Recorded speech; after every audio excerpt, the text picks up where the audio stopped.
The following program does not have a normal intro because I was really too busy smoothing other things over to get it done.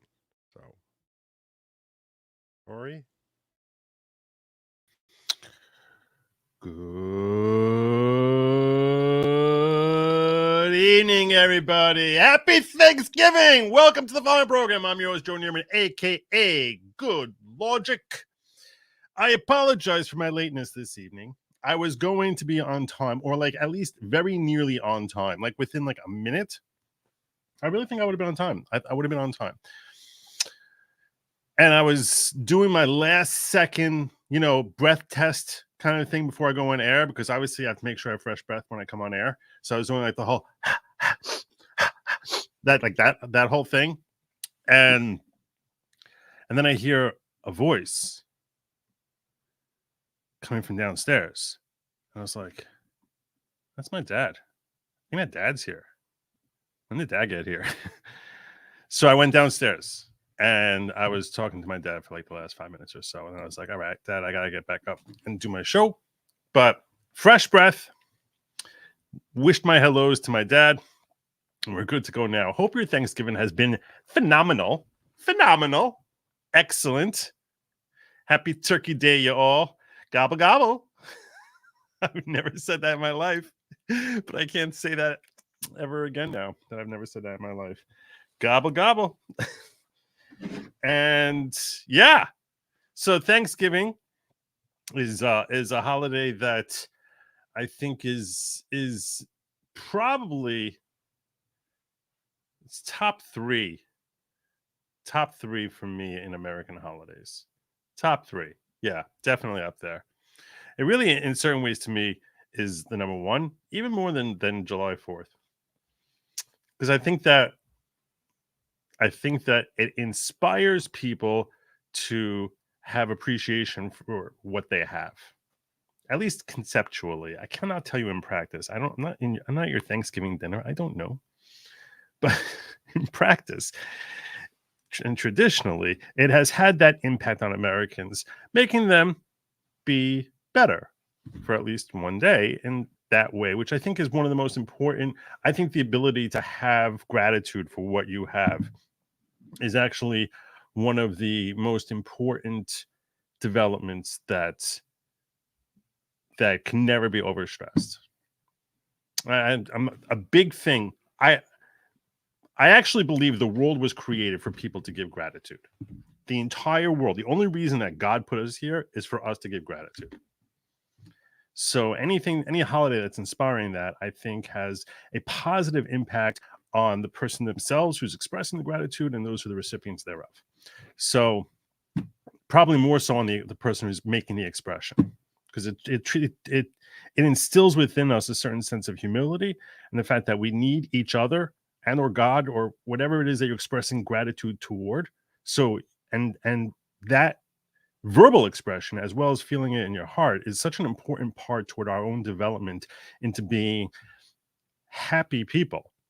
Forget about being productive, healthy, not a jerk, just as far as our own happiness. And there's so many things like that we struggle to do, even though we actually feel better about ourselves when we evolve in ways that are healthy.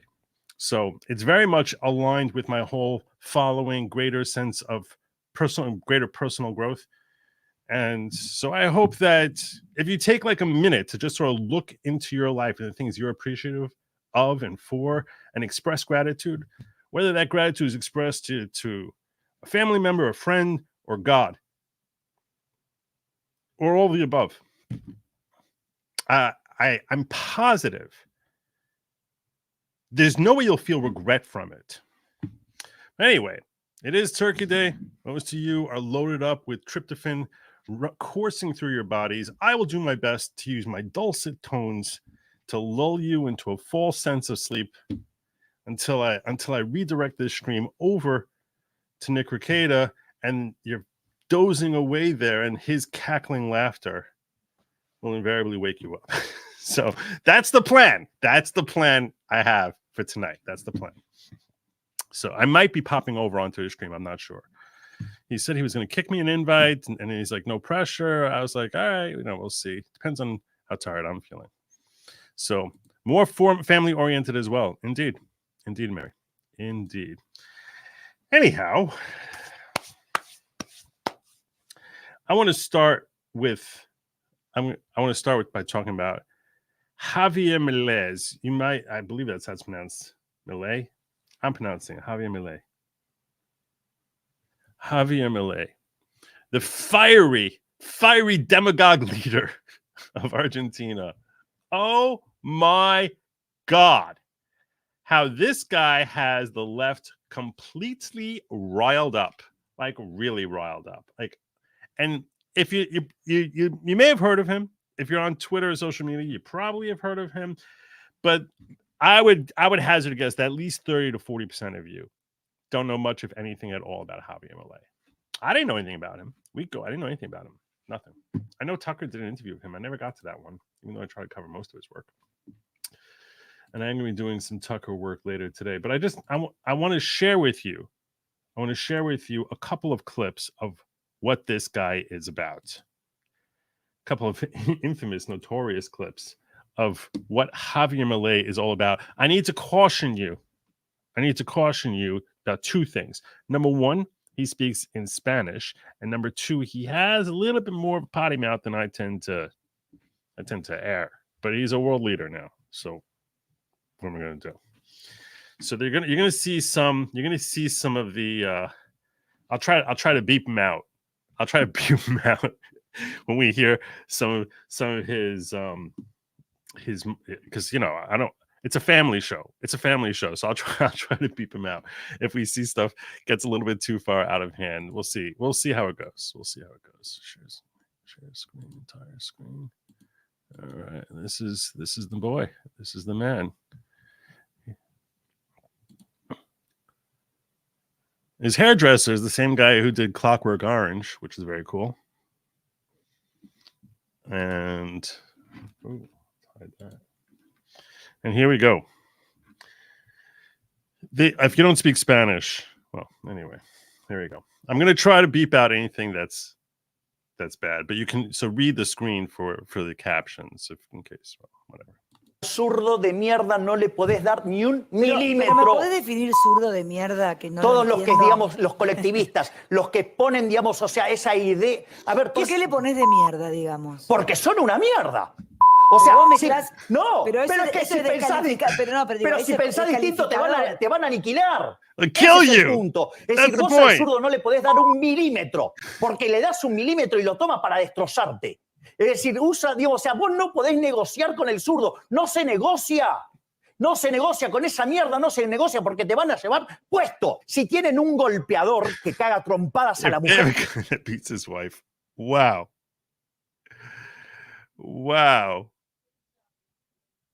You don't have sound? Wait, you don't have sound? You guys have the sound, right?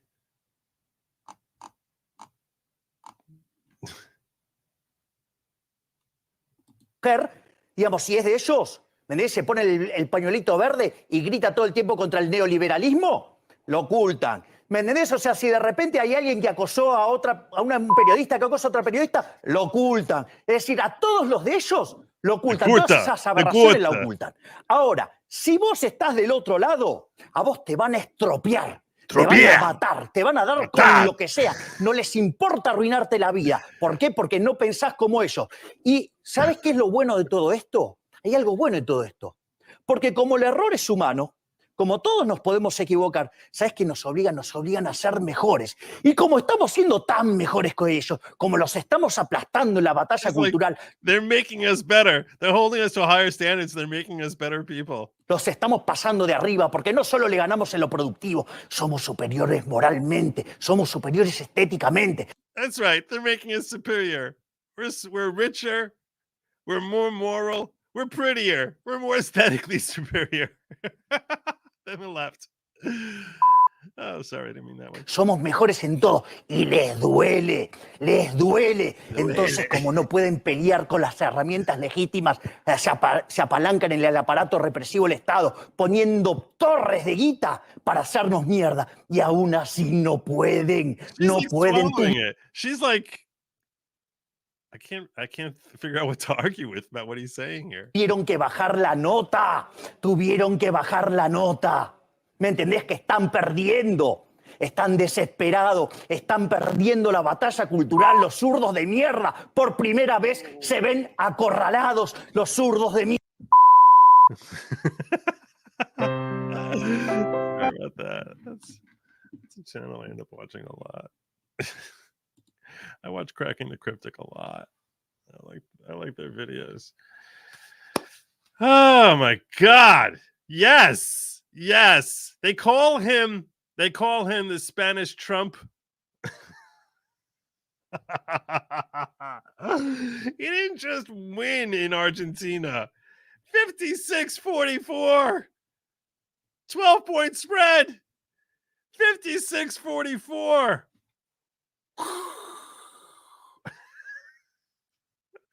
Where socialism once flourished.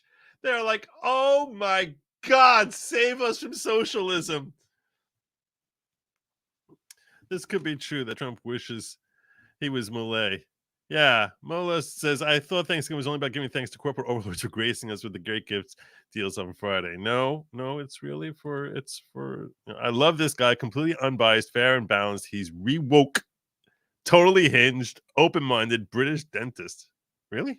He's a British dentist? He doesn't sound like a British dentist. This video makes me rock hard.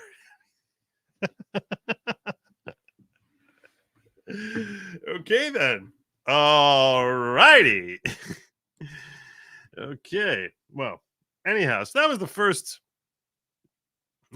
video I wanted to share with you. There's a second one. I haven't really watched the second one yet. We'll see if we watch all of it because it's a little bit long and not quite as fiery. But yeah, this is what I wanted. Here it is.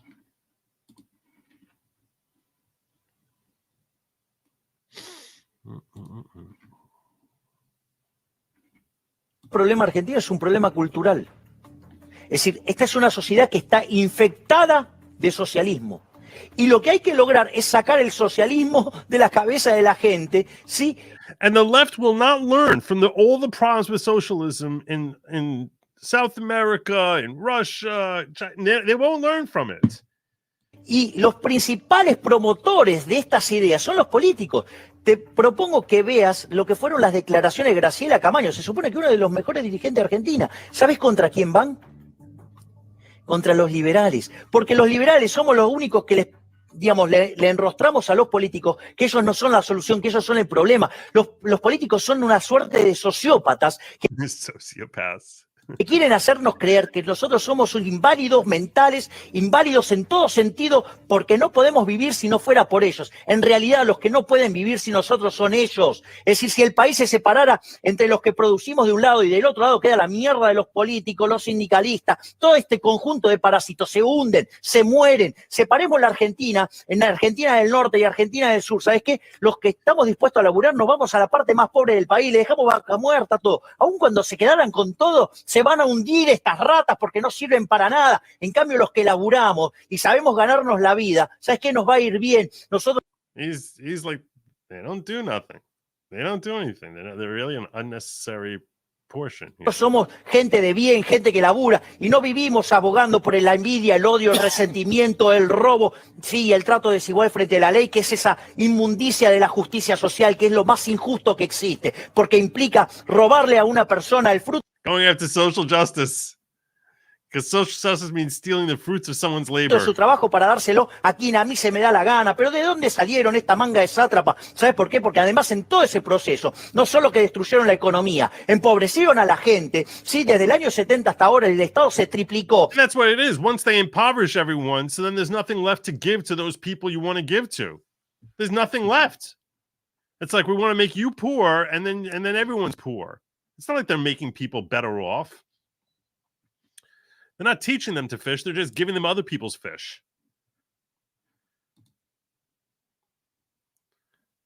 Apparently, Argentinians are more unbearable than the colonial pilgrims. Also, British dentist equals arbitrary tooth placement direction. Oh, is that what it is? Yeah, he does have That's that's pretty funny. He wants to join the tribes, but thinks observing Sabbath would be too hard for president. Would you have him, Joe? Does he really? He wants to convert to Judaism? Really? Really? I was actually a little afraid that there was something about him that just gave me like mild. I was like, I'm gonna watch to make sure that like he's not gonna basically start spitting about Jews. When I'm sitting here praising him, next thing I know, I'll just I was look, maybe I've been infected by socialist culture. But yeah, everything he said, anything I've ever heard him say, I'm like, my God, this guy's awesome. This guy's awesome. Multiplicaron por 6 el número de pobres, ¿sí? ¿Y sabes quiénes fueron los únicos que progresaron acá? Los políticos. Entonces, ¿saben qué? Quieren, digamos, quedarse en este país, ¿saben qué? Tienen que identificar el enemigo son los políticos, hay que ir contra los políticos, ellos son nuestros enemigos, ellos son los que nos hunden en la pobreza, ellos son los únicos que progresaron con este verso de la justicia social y la redistribución del ingreso. La verdadera redistribución del ingreso fue desde los que laburamos a los parásitos de los políticos. A ver, digamos, ¿por qué nació el liberalismo? Para salir del yugo opresor de los monarcas. Digamos, esta casta que tenemos, son como los monarcas, y ni siquiera se autoheredan. Son los mismos que estaban en el 2001.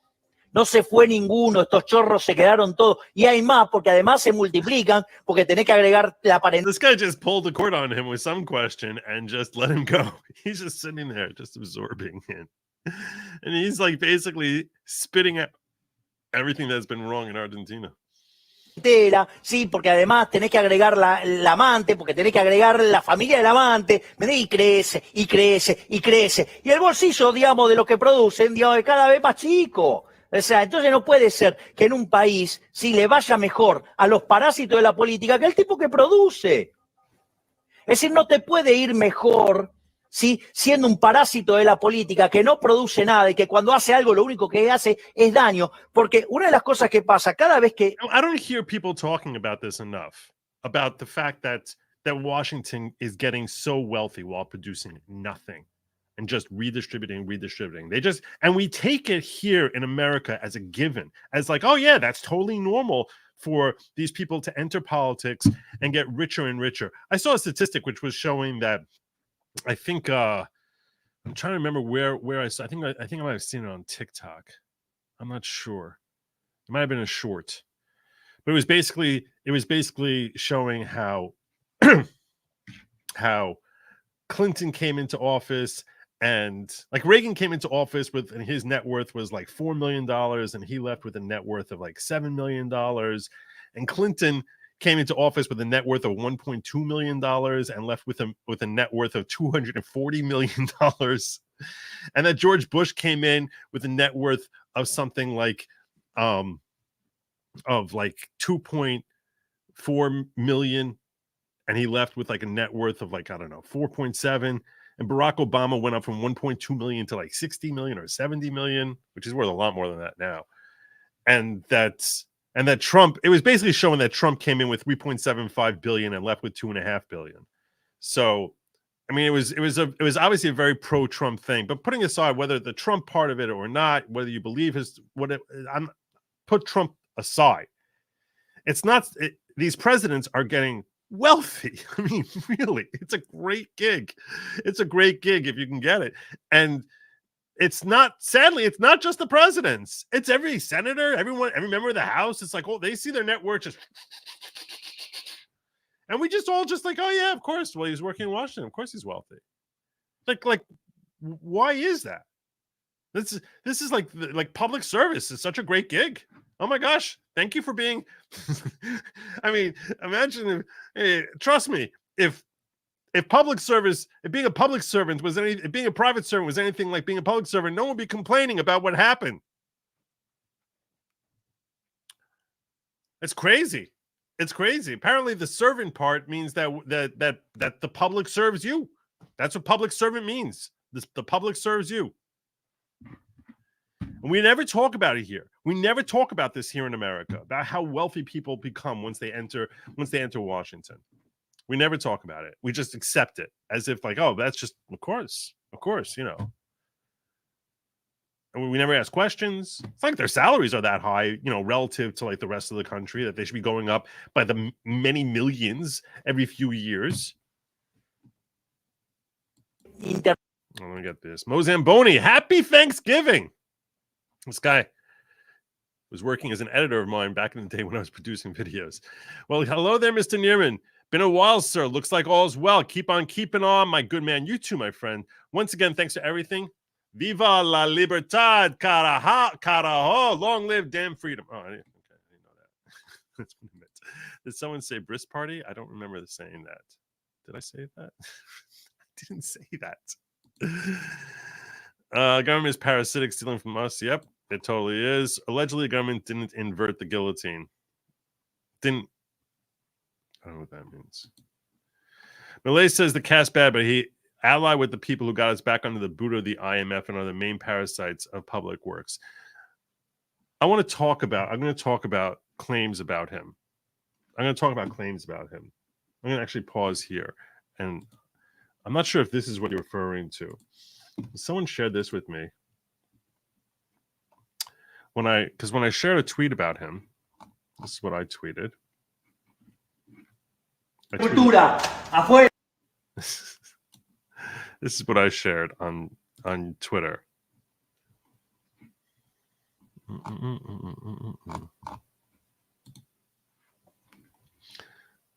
Ministerio de Turismo y Deporte, afuera. Ministerio de Cultura, afuera. Ministerio de Ambiente y Desarrollo Sostenible, afuera. Ministerio de las Mujeres y Género y Diversidad, afuera. Ministerio de Obras Públicas, afuera. Done. Ministerio de Ciencia y Tecnología e Innovación, afuera. Ministerio de Trabajo, Empleo y Seguridad Social, afuera. Ministerio de Educación, Adoctrinamiento, afuera. Ministerio de Transporte, I know what he said there. The Ministry of Indoctrination. Afuera. Ministerio de Salud, afuera. Ministerio de Desarrollo Social, afuera. Se acabó el curro de la política. ¡Viva la libertad, carajo! Ministerio de Turismo y Deporte. I think that's what Mo is saying here. ¡Viva la libertad, carajo!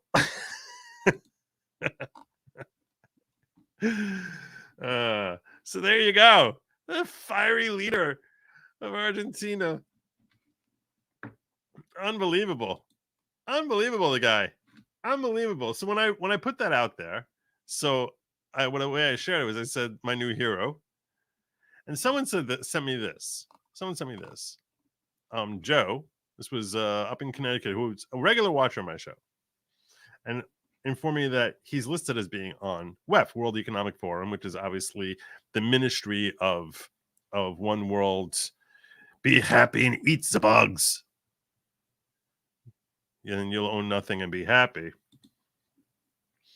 And sure enough, World Economic Forum puts in Javier Milei here. And gives it's got all sorts of cookies. I'm going to reject them.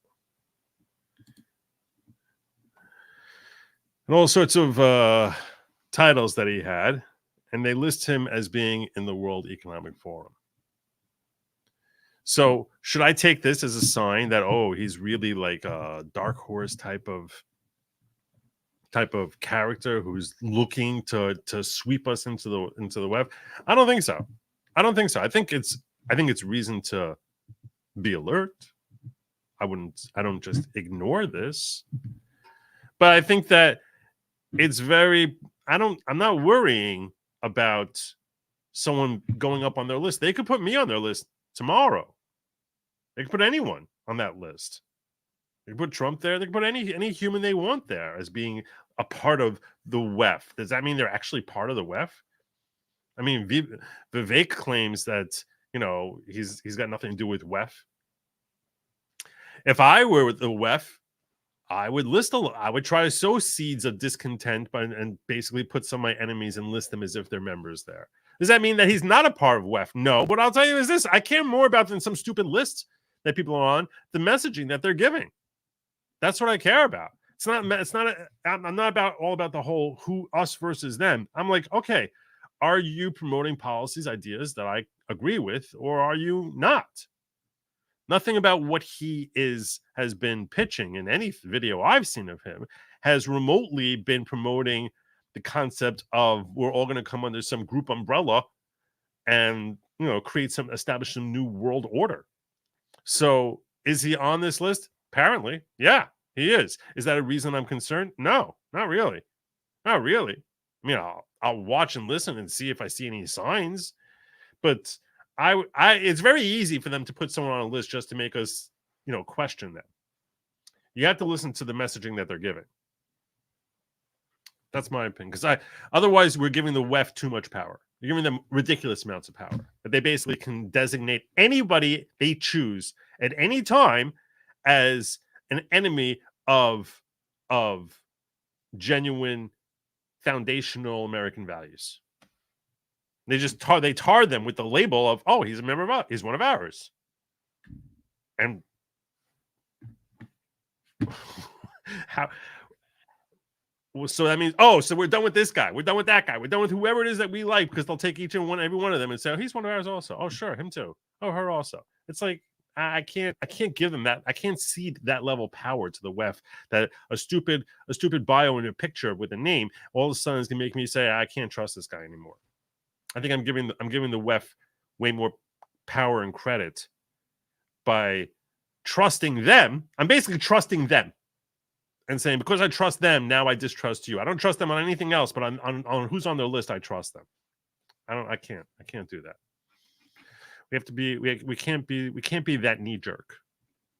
We have to actually listen to what they're saying. In today's day and age, when there's such a concerted effort to try and convince us and gaslight us about what is truth and what is fiction, we need to listen to the messaging and that much more messaging, and not take one little piece of evidence as some massive red flag.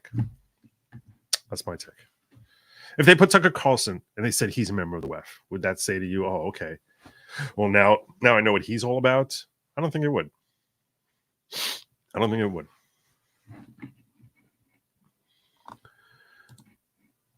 $5 says, eats the bugs. Eats the bugs. Be happy and eat the bugs. It's nice to see libertarian win an election. It is true. It is true. I agree with you on that. Although I don't know if someone who's part of the Libertarian Party can win. But here's the thing. This goes to show that everything the neocons believe about winning elections is stupid. They always think you need some sort of middle of the road, tolerable to like the middle of the pack. No. It's not about that. It's not about that. This guy, basically, everything you hear Trump say, he doubles down. And way more aggressively, and he ends up taking 56% of the popular vote. Now, granted, to be fair, Argentina is basically America 20 years from now. That's what it is. It's America 20 years. It's 20 years ahead of us, 30 years ahead of us. Now, things might move more expeditiously here because events seem to happen in far more rapid motion over the last couple of decades. But that collapse, it used to be a wealthy country, and that collapse that they had there thanks to socialism basically made people recognize we need to do a 180 about face from all the stupidity that we incurred and that we applied in our policies for the last several decades, because we've Harry carried our economy. We've destroyed it. Where their inflation was just ridiculous. What we saw under Biden for the first couple of years of Biden, they've had like every year for God knows how long now. They don't know any other way of life. They fully expect that whatever something costs today, it's going to be double that next year. That's crazy. That's crazy. And then double that the year after that. How do you keep up? So perhaps that created a need for a drastic change, even though his social policies are far more drastic than many people on the left who must have voted for him are very happy with. Yeah. In fact, let's check out how the left is starting to react to him.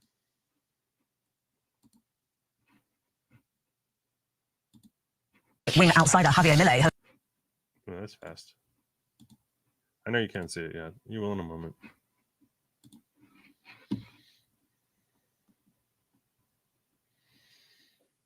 I'm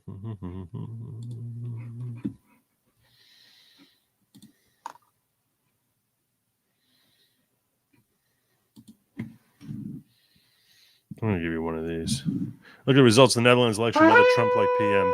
I haven't looked at the Netherlands election yet.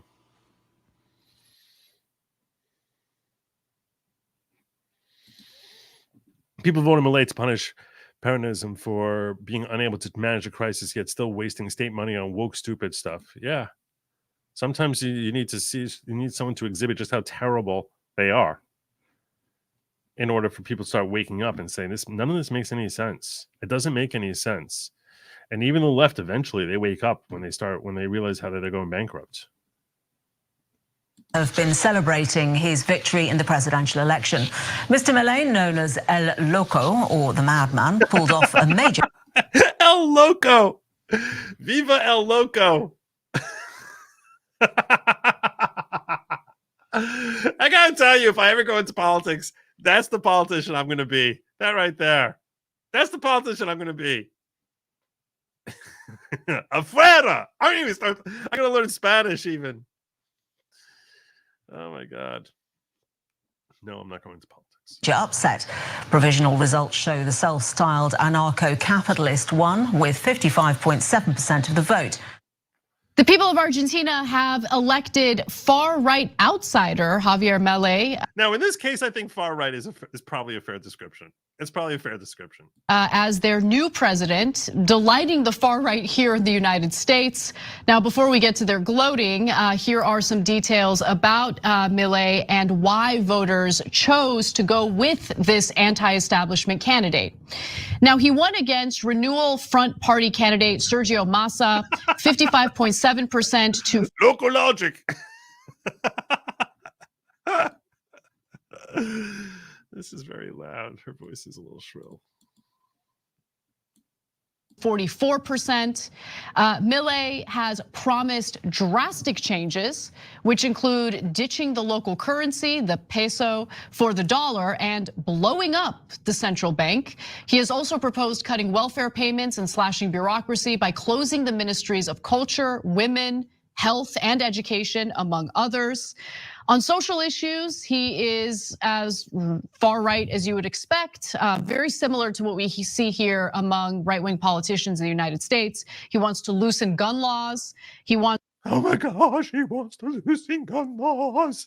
To abolish abortion, which was actually oh my gosh, he wants to abolish abortion. We're not gonna be able to kill our fetuses. Legalized in Argentina fairly recently in 2020. And he also wants to allow the free market sale of organs in the see that I'm not that would not be part of my platform. The country, human organs, that is. Now that's not part of the Good Lawgic platform. The free market.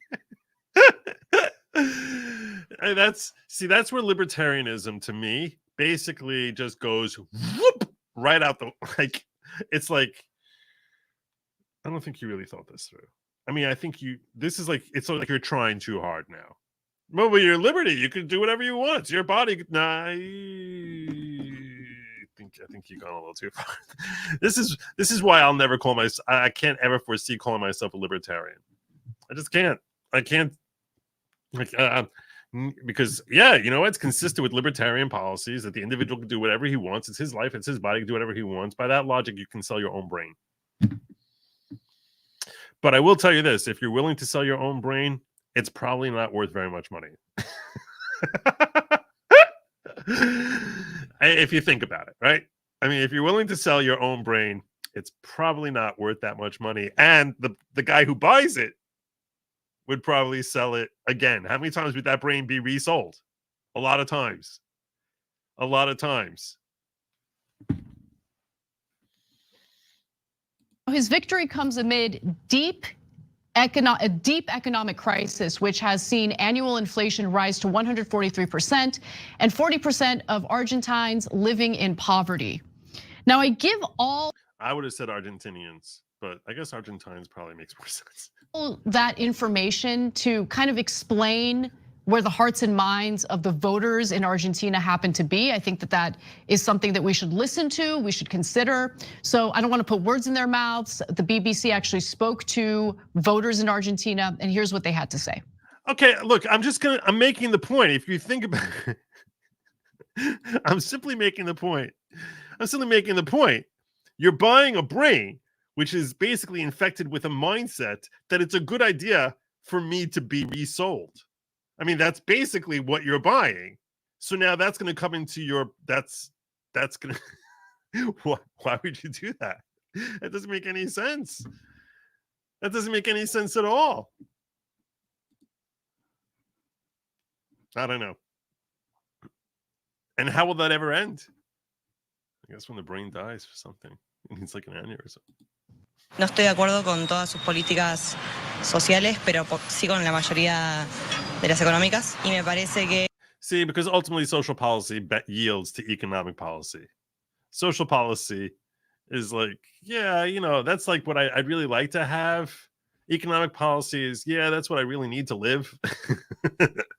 There's a difference between what I'd like to have and what I need to live. Those are two, and the hierarchy on those, Maslow had it nailed, was pretty well. That your needs are going to come way ahead of like what you're like, oh, ideally I think this would be better. Massa no está dando su plan, no está diciendo qué va a hacer. Mucha corrupción con el gobierno que está, mucha pobreza, mucha inflación. Como ministro de Economía no hizo nada. Es el peor gobierno de la historia de la Argentina después de la democracia y por eso decidí votar un cambio. Me inclino por Milei porque el modelo de país de este joven es un país, como te dije, libertario, sin un hombre honesto, que eso ya es mucho. Se eligen de dos modelos muy diferentes, entre un modelo que para mí ha fracasado en América Latina y un modelo que es algo diferente, que no me convence del todo, pero que muestra algo diferente y bueno, hay que, para mi gusto, darle la oportunidad. El futuro está en un cambio y el cambio estará por verse, pero no lo que hubo. Son años de lo que hubo.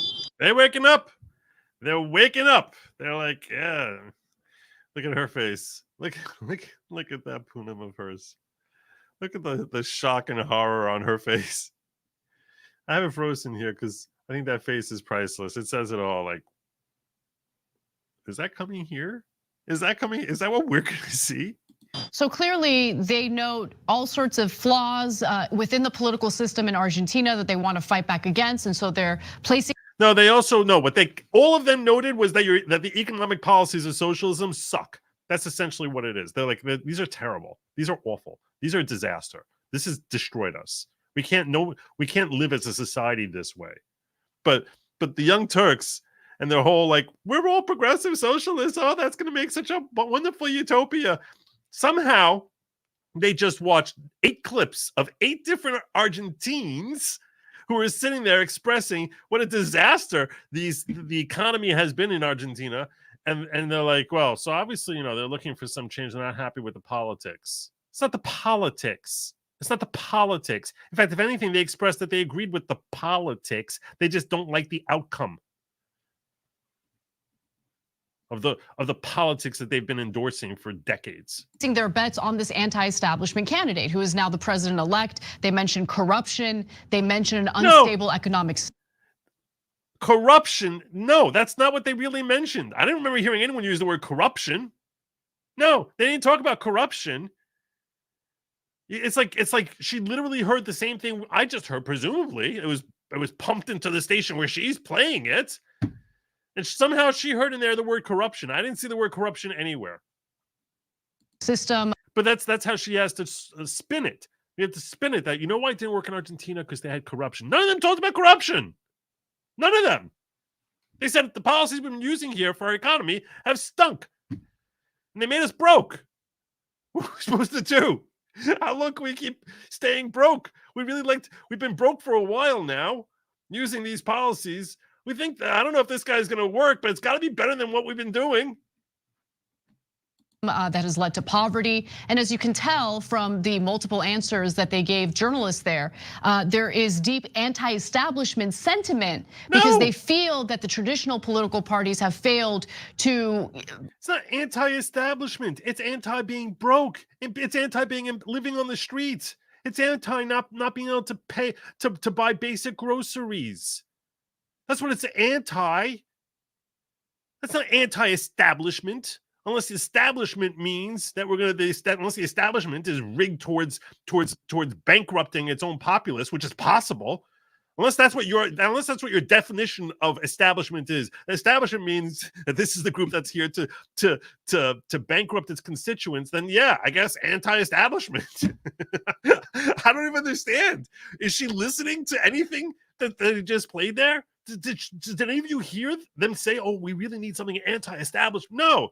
They're like, the policies we've been having here, we're practically homeless. What do you want us to do? What are we supposed to do? And it's like, but she didn't hear any of that. And she's the one from the left who supposedly is leaning, closer to the right, closer to the right. I'm gonna lean towards my right here. She's the most open-minded. She's one of the most open-minded ones out of all of them. And even she hears people saying things and doesn't listen to the words that they're saying. Just runs it through a spin cycle in her own head as to what they're really trying to say. It's like when they're so used to redefining words that when they actually hear words, I'm starting to wonder if that's leftist mentality. You're so used to redefining what you hear that it literally comes into your head, and before it comes out of your mouth, it's already automatically goes through this spin cycle where all of a sudden you're just espousing narrative without actually digesting in your brain. Wait, what did they really mean? What were they really saying? When it comes into the brain, you're filtering out anything that's anti-narrative. Oh, let's get rid of that part. Oh my God, I'm blocking that out of my face. It's crazy. It's really crazy. Rumble Rain here from Most Band Queen say, my fellow MAGA confuse me more and more. They adore this guy and trust him more than they do Vivek, who agreed with him. I don't get it. Yeah, I you know what? I think that a lot that Vivek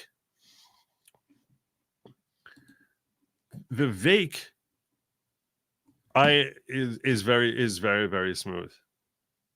He is. He's very wealthy. And he's new wealth.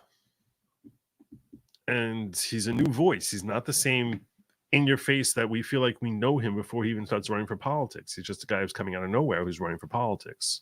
And he's very smooth. So a lot of people, when they hear him, are distrusting. Like, where did he come from? So I don't know the history of Javier Milei.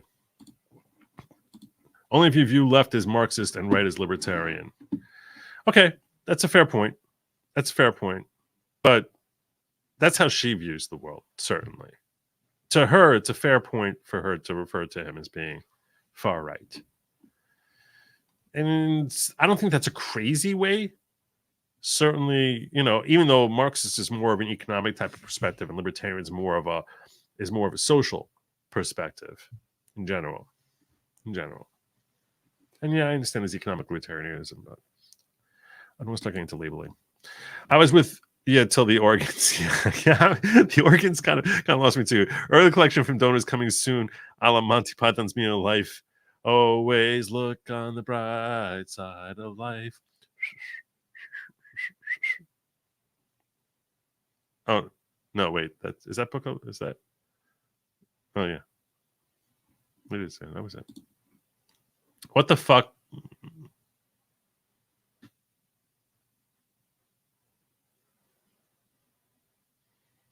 What the fun? What are you doing streaming?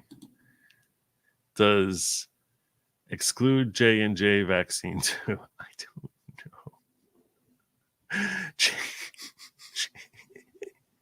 know. J&J vaccine. TYT, but socialism will be different if we try it here. Trust me, bro. Of course. That's what they always say. Every time.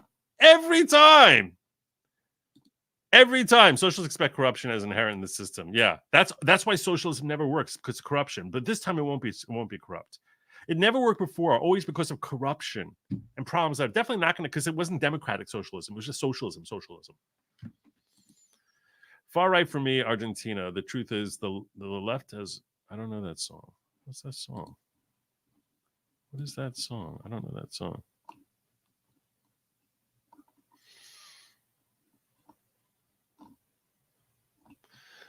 Yeah, na na na na na na na. Fix her. You can't fix her. You can't fix her. Provide the representation that they want in the country. Yeah, I don't know when it's going to get through their heads. If you're ever down, you're ever sad, you need a good laugh, Cenk is always good for that. He's always good for that. The answer is never for people that are in Washington in this country. It's the whole world is sending the same message. It's so obvious. What message is that? Please enlighten us. What is that message, Cenk? What message are you hearing? Change. These neoliberals, which by the way, if the words are confused. Are you kidding me? I would never mute Cenk. I would never. The louder he is, the funnier he is. Because neoliberal actually means economically conservative, okay? But unfortunately, the Democratic Party has adopted it from the Republican Party here in America. So it's filled with neoliberals like Hillary Clinton and Joe Biden. Those folks think, oh no, the establishment is the way to go. Status quo, corporate rule, bottom down. We tell you what to do. You shut up and take corporate rule. That's what you think socialism in Argentina was. If there's ever an economic crisis, we blame you for it. What? Punish you for it, but we give giant bailouts to the rich, to the corporations, to the banks. Oh, okay. So all of a sudden you think that the socialism in Argentina was some sort of big corporate thing. Okay. That's neoliberal policies. Well, the whole world is vomiting those policies. They hate it. Wherever anyone raises their hands and goes, I'm different, they go, yes, that one. Even Macron in France. It worked for Obama. That's how Obama got elected. You know why he won? Because he was outside the two parties, and people thought he was going to be for change the first time that he won. And every time everyone's shocked, and now they're shocked in Argentina. Can you believe the guy who's for a lot of change won? Of course I can believe that. They have inflation at 140%. What kind of maniac runs on status quo? And the kind of maniacs that run the Democratic Party here in America. And look, I can't help but notice the parallels to Donald Trump because and this is why they're freaked. This is why they are freaked. Freaked! I can't help but notice. Really? You can't? The song is Don't Cry For Me, Argentina. Sung to the tune of Don't Cry For Me. Oh. Far right for me, Argentina. The truth is the left has. Yeah, I can't say that. I got you though. Well done, though. It is that's what he does. He's a gaslight. It's like whatever it is that you think you've seen, let me tell you what you really saw. We just watched 8 people express how terrible the the economic policies I've been advocating for my entire career have been disastrous for this country. Let me explain to you what they're really trying to say. As we showed you the video of the voters explaining why they support Milei, one of the women specifically said, look, I don't like his social policies. I don't favor them, but I do favor what he wants to do economically. Yeah, why did you miss that? Yeah, exactly. What he wants to do economically. Yeah, as in no more socialism. Right? Now, I think much like Trump, he's probably there's gonna be a lot of talk with really no execution in improving the economic conditions for. Really? Did you listen to the 2020 the State of the Union speech that he gave in January 2020? Did you listen to that at all? Because the economy was flourishing in ways it never had in American history prior to China sending us COVID. Literally the greatest economy we ever had, probably. Doesn't work. No execution. Zero execution. Some of his economic policies, that he employed, I honestly didn't like. I think he cheated. To be fair, okay, I don't want to gloss over and say everything he did economically was phenomenal. That doesn't, to me, really impact very much about his presidency. A little bit of a downtick, but he printed money like it was never going out of style. I mean, before COVID, he printed a lot of money, which is something that's not bad. I'm not a big fan of the whole tariff system that he employed. I don't think that that's long term a great strategy either. But to say that it failed is just a joke. I mean, come on. Ordinary people. I mean, look, that's just my prediction. Let's just wait and see, I guess. Let me be fair.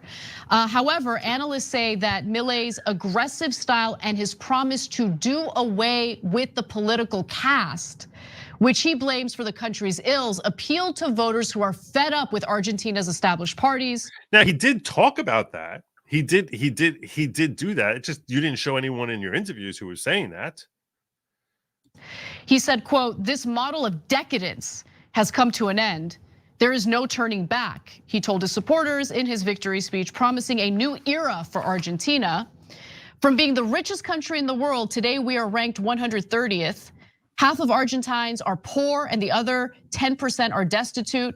Stop this impoverishing model of the caste. Today we embrace the libertarian model so as to return to being a global power. And remember, he wants to cut down the welfare state in Argentina. Yeah, because it made them broke. Which I would venture to say is unlikely to bode well for the very voters who are concerned about their own economic stability. Wrong. For some, yeah, it'll be a very big struggle.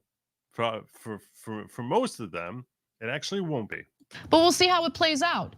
And there are fair questions about how much he can actually do given the political limitations in Argentina. For instance, his party only holds a small number of seats in Argentina's Congress that he will need to therefore have, like he'll have to negotiate with them and engage in concessions in order to get any policies accomplished. But despite his anti-establishment rhetoric, he has in the past been quick to basically bury the hatchet if it benefits him. Following his win in the first round, he actually stopped. Can you give examples of that? That may be true. I don't know. Like I said, I don't know this guy even a week now. Attacking the third placed candidate, conservative Patricia Bullrich, who in turn threw her support behind him in the second round. And even more concerning is his choice of running mate. That is something that I think people in Argentina should be aware of if they're not already. So his choice of Victoria Villarruel as his vice presidential running mate shocked human rights campaigners in the country, in which 30,000 people were killed or forcibly disappeared under military rule from 1976 to 1983.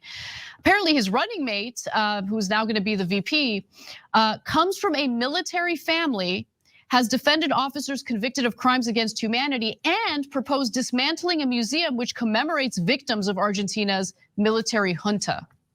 Yeah, so look guys, the number one problem here is the establishment all across the world bottles up populists on the left and they don't.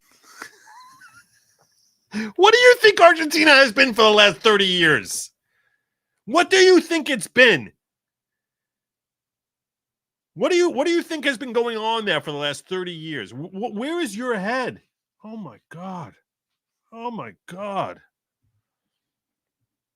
Don't let him out. They're like, no, if you're coming from the left, you have to be an establishment elitist prick. And you have to talk about how the status quo is great and we should all live under corporate rule. And if any populist pops up their head like Bernie Sanders did and Jeremy Corbyn did, they get attacked viciously. And if you're not at the stature of a United States Senator like Bernie Sanders, oh my God, you're gonna get eviscerated, right? And so what does that do? It leaves populism only to the right wing. But populism is gonna win. Of course it's gonna win, you schmucks. So they're so afraid. He's so afraid. He's like, can't you see Trump has a 4-point lead over Biden in the polls and we're a year out? When people are suffering under 140% inflation like in Argentina. That's why he's running for president. You might not be aware of this, but he's running for president. He is running for president. Right now he's got a 0%. He's polling at 0% in the polls, but he is running for president. The chance of them voting for the same old, the status quo is 0%. How could you be surprised by that? Cenk. How stupid are all these leaders? And it's not about being stupid. It's greed. It's selfishness. If we just take a little bit more from the people and call that leftist, that's not leftist. That's the opposite of leftist. So what is this clown in Argentina going to do? He's going to now privatize almost everything in Argentina. And you know what happened last time that happened in Russia, for example? The biggest robbery you've ever seen in your life. It created the. So you're saying fixing the problems that socialism creates are so vast that even when they try fixing it, it's like impossible to fix it. That's basically what you're saying. Now, once you go socialist, it's like now trying to recreate it at that point is like a disaster waiting to happen. That's the lesson that you're drawing from Russia, basically. That's the lesson that he's saying we should learn from Russia. Don't the wins in Argentina and Netherlands make you wonder what the CIA is busy doing? Should make you wonder. It sort of scares me to think about it.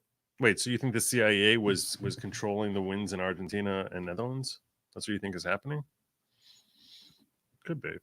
The Russian oligarchs, they created a system that eventually led to a dictatorial regime under Putin at this point, faking elections, etc. It leads to nothing but disaster. So since the only option for populists was right wing, they went right wing, and now it's going to lead.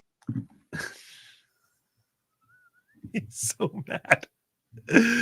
He's so mad. You had a left-wing populist in the form of RFK. What happened to him? Oh yeah, your party threw him out. They chased him out and said you got to run as an independent.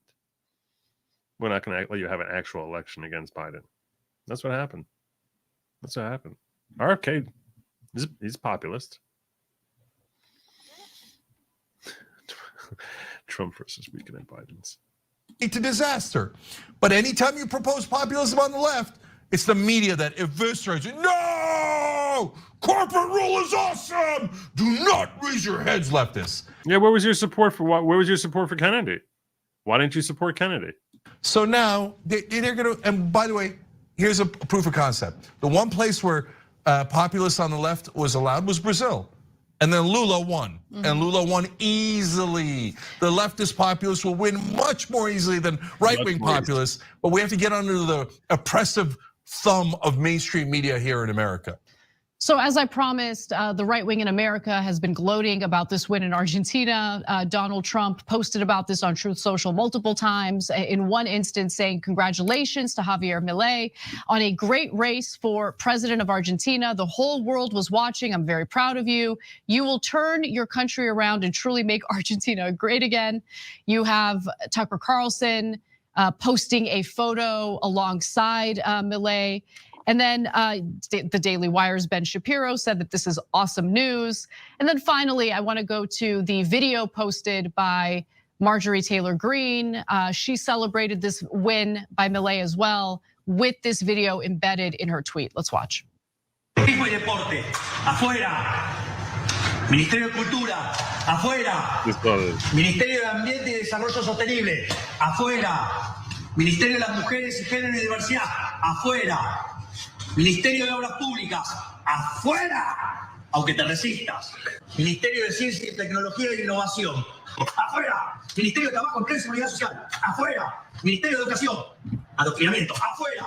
Ministerio de Transporte, afuera. Ministerio de Salud, afuera. Ministerio de Desarrollo Social, afuera. Se acabó el curro de la política. ¡Viva la libertad, carajo! ¡Viva la libertad! I gotta say, that fuera is a lot of fun, but really you wanna do away with the tourism ministry? I'm pretty sure tourism brings money into Argentina, no? You don't need to have a ministry of tourism in order to have tourism. This is what people don't understand. This is what people don't understand. You know, I'm gonna tell you something. This is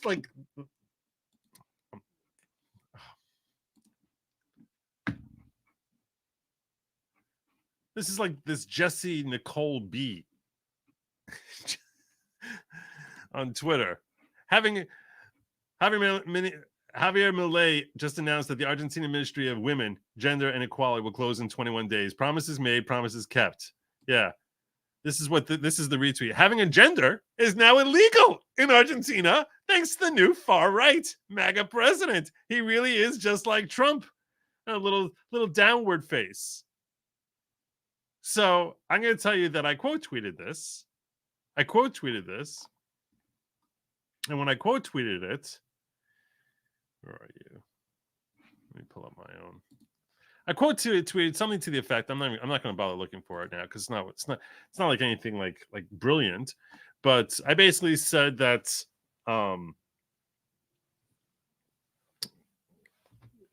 stupidity breeds engagement. Because look at this. This is a person who has 19,000. This person has 19,000. This Jesse B. I don't know if this is a dude, if it's a girl. I don't even know. I don't care. 19,000 followers. And this has 1,600 likes and 220,000 views. Now, when I did send that out, I had someone say, no, this is a parody account. This is a parody account. This is a parody account. This is all just joke. You fell for it, Joe. You fell for it, Joe. I'm going to tell you right now, no, it's not. It's not. You want to know how I know that? Because this individual, Jesse, again, I don't care, dude. I'm actually, just rather than avoid conflict, I'm actually just not even trying to guess the gender. And I'm basically saying, Jesse. And then throughout the Spanish is a gendered language. Nobody there can legally even talk anymore. What is this world coming to? And then saying too many people fell for the bait. Help. Yeah, I'm muting. And then I'm muting this for now. Meaning, oh, I was just joking. And you all fell for the bait. You all fell for the bait. You want to know why? Because there was 1,000 comments on this. 1,000 people basically saying, you freaking morons. You don't need to have a ministry of gender in order to have a gender. You don't need to have a ministry of tourism in order to have tourism. But that's the way leftist thinks. And no, this person is not a parody account. If you go through their account, there's nothing else that's supposed to be a parody. And when you have to sit there saying, I'm going to mute, why are you muting? You should be thrilled with the engagement. You should be thrilled that you tricked so many people. Nobody's actually a parody account ever mutes. Every time they find someone else who falls sucker for it, they're like, ha, another one. Ha, another one. Ha, another one. It's only when they're like embarrassed because so many people are calling them out. Because it's only if they meant it truthfully would they be embarrassed. Every person who's attacking them is someone that they're laughing at, as opposed to everyone who's attacking them is making them feel so bad that they feel like muting it. So no, this person is not a parody account. There's nothing here. This was just actual stupidity. Literal actual stupidity of having a gender is now illegal in Argentina. Thanks to the new far-right MAGA president. He really is just like Trump. And don't take my word for it. Look through this person, Jesse Nicole B's threads. You won't find a single parody comment here. Talking about Thanksgiving dinner and rambling about what's emo. Did it hurt when you fell from heaven? The part with the silly gooses. No one who's a parody account writes generic stuff like this. It's all parody. It's one comment after another that's parody. Has anyone else seen that Quest marketer floating above cops' guns lately? None of this is designed. Too many people fell for the bait. Yeah, right. Yeah. None of this other stuff here. This is not parody. So yeah, no, this is just a classic idiot, and it's very similar to this. Where are you? To this perspective here, that, oh, without a ministry of tourism, we can't have tourism. How are they going to have tourism? Don't they think they need tourism? Oh, and then you want to do away with the technology and innovation ministry? No, look, What? he ripped up science. Why do you need to have a government agency in order to have technology? He ripped up labor. Those are the workers. He ripped up transport. So you don't want. You gonna tell me this is parody also? Is this parody also? Any transportation in Argentina? Afuera. And these, look, this guy, this is what I hate about right-wing populism. They're trying to trick you into supporting corporate rule even more. He's like, okay, we are so tired of the status quo, so we should give everything to the top bankers and to the top corporations, and we should not serve the average Argentinian at all. How is that populism? How is that for the people? No, it's a trick. It's a trick to make the situation worse, not. Oh my God. Debbie says, no, I think the CIA, because I said the CIA was helping him. The CIA is international, right? So I think the CIA was too busy with something that they ignored Argentina and Netherlands elections. What are they busy doing? That's what scares me. I don't know. They're usually meddling in the Middle East or Far East. They tend to spend very little time in South America, from what I've seen.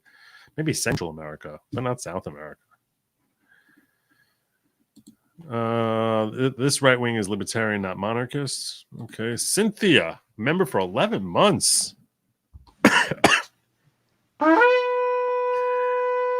Getting the love from Cynthia. I'm probably like one of just like a small number of YouTubers who gets the love from Cynthia. Election in the Netherlands might be more important. He's anti-EU, anti-immigration, anti-regulations against farmers. Very right for Western Europe. I'll take a look at him. You're talking about Geert Wilders. It's probably Wilders. Is probably how it's pronounced. Geert Wilders. Printer God, afuera! Leftists cannot stand private action. All cries the parasites of government. Yeah, of course. Government's amazing. You can't have enough government. You don't need a Ministry of Tourism to have tourism. You need it so you can reward your left-wing college-educated friends with very, very cushy, high-paying jobs. Yep, that's my point. Where's the P.O. box? You need a prop mic to drop.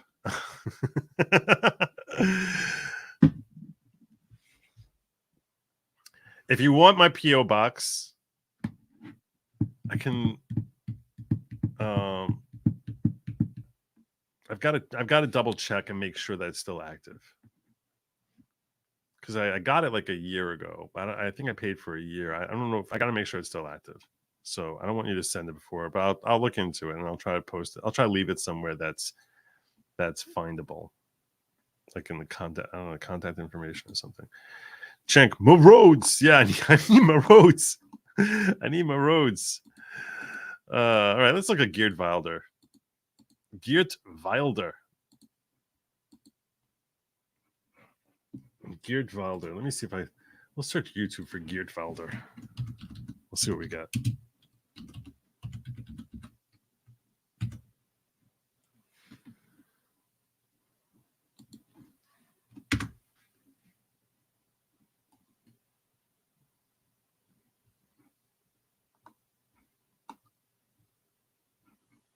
How are you?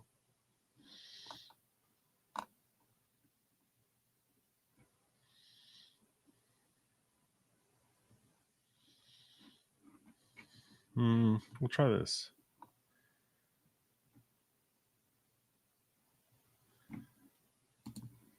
Let's go elsewhere to show we are a global show, and we go to the Netherlands, where veteran anti-Islamist populist leader Geert Wilders has won a dramatic victory in the Dutch general election, according to the latest results.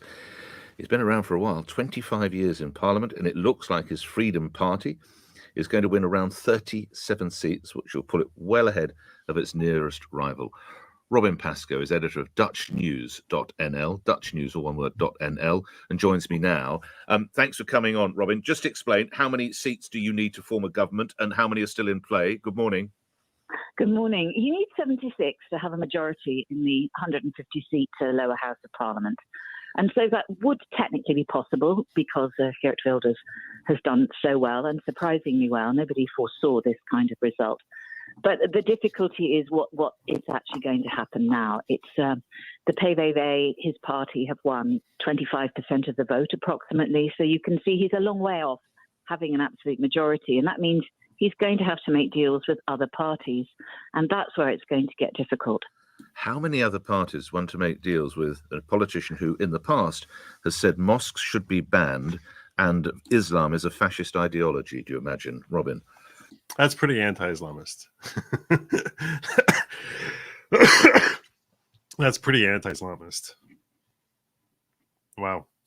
Well, at face value, none, because the two parties which would be likely to join forces with him have both said no. One of them has said it's not a democratic party, the PVV. It only has one member, which is Geert Wilders, and that is also a party which is trying to set new standards of decency and democracy and sort of do the right thing on the right. And the other party said, no, we will not work in a coalition in which Geert Wilders is prime minister. So there's an awful lot of moving going to have to happen in the next few days. And I mean, they are, talking already about it, and pundits are trying to get answers from the leaders of these two parties, which are likely to join them. But so far, there's no movement. They'll have to bring in an elder statesman to sort of sort it out, I think. So for listeners here in the UK, we always think of, I'm going to say you Dutch, or at least the Dutch as... Oh, I am Dutch. You can call me Dutch. Okay. We always think of you Dutch folk as fairly liberal. What the hell's happened here, Robin?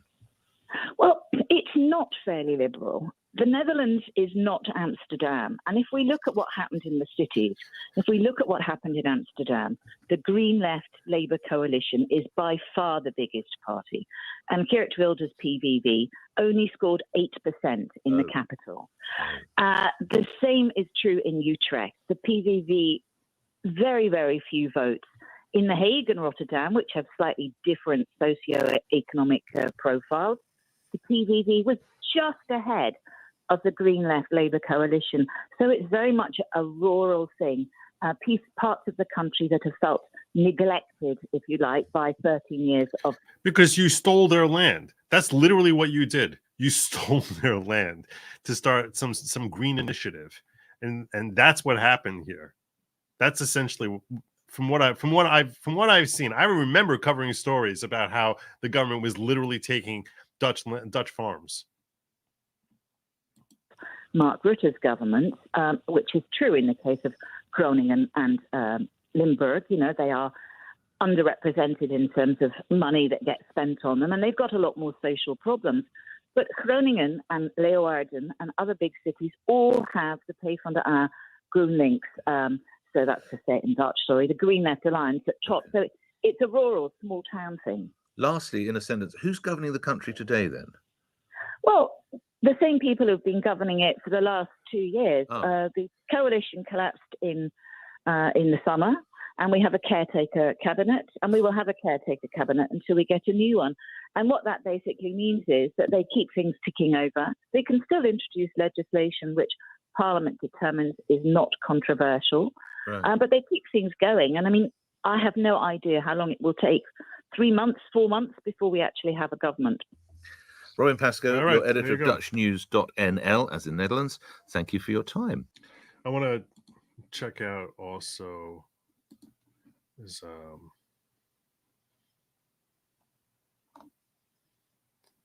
let's hear from people who are freaking out. Just want to hear.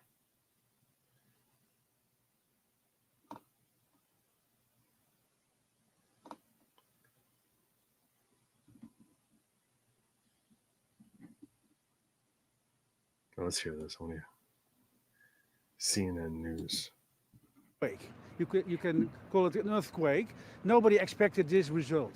PVV, which more or less is a radical populist outlier in Dutch politics, becoming the biggest party, prime minister's party, perhaps even. That was really not expected by anyone. Not even by Geert Wilders, the potential prime minister himself. Geert Wilders is a bit like the French Le Pen. Or this is the Trump moment of Dutch politics. Trump becoming the next president again. So this is part of an international trend. Trump, Meloni in Italy, Sweden Democrats in Sweden. They're so afraid. The biggest party in Germany now in the polls. So this is the international trend, and huge anti-establishment, populist revolt all over the place, all over the world. It's not an anti-Islam vote. It's not an anti-EU vote. No, it's more a middle finger against the establishment in The Hague. It's an anti-establishment signal, protest signal to vote Wilders, to really warn the established parties to fix the housing market crisis and to fix migration. That's, I think, the most important of this election. Interesting. By the way, there's now 6 of us who are watching Geert Wilders is not CNN the new News. boss of the Netherlands. He will be changed by other parties. 6 of us. He will have 6 of us watching. 6 of us watching. It's about to be 5. It's about to be 5. 6 of us watching. You're welcome, CNN, for me giving you some exposure. Apparently no one heard of CNN. Nobody who's still actually breathing has heard of CNN. So I'm here to just enlighten you that there used to be a channel called Cable News Network, which was a bridge to CNN. 6 people. 6 people. You're welcome. I got so many eyeballs on you. They would probably strike me for stealing your content there. But you're about to go to 5. I'm sorry. You're about to go to 5. 6 people watching them. Unbelievable. So sad. 6 people. You gotta wonder why they bother. Let's see what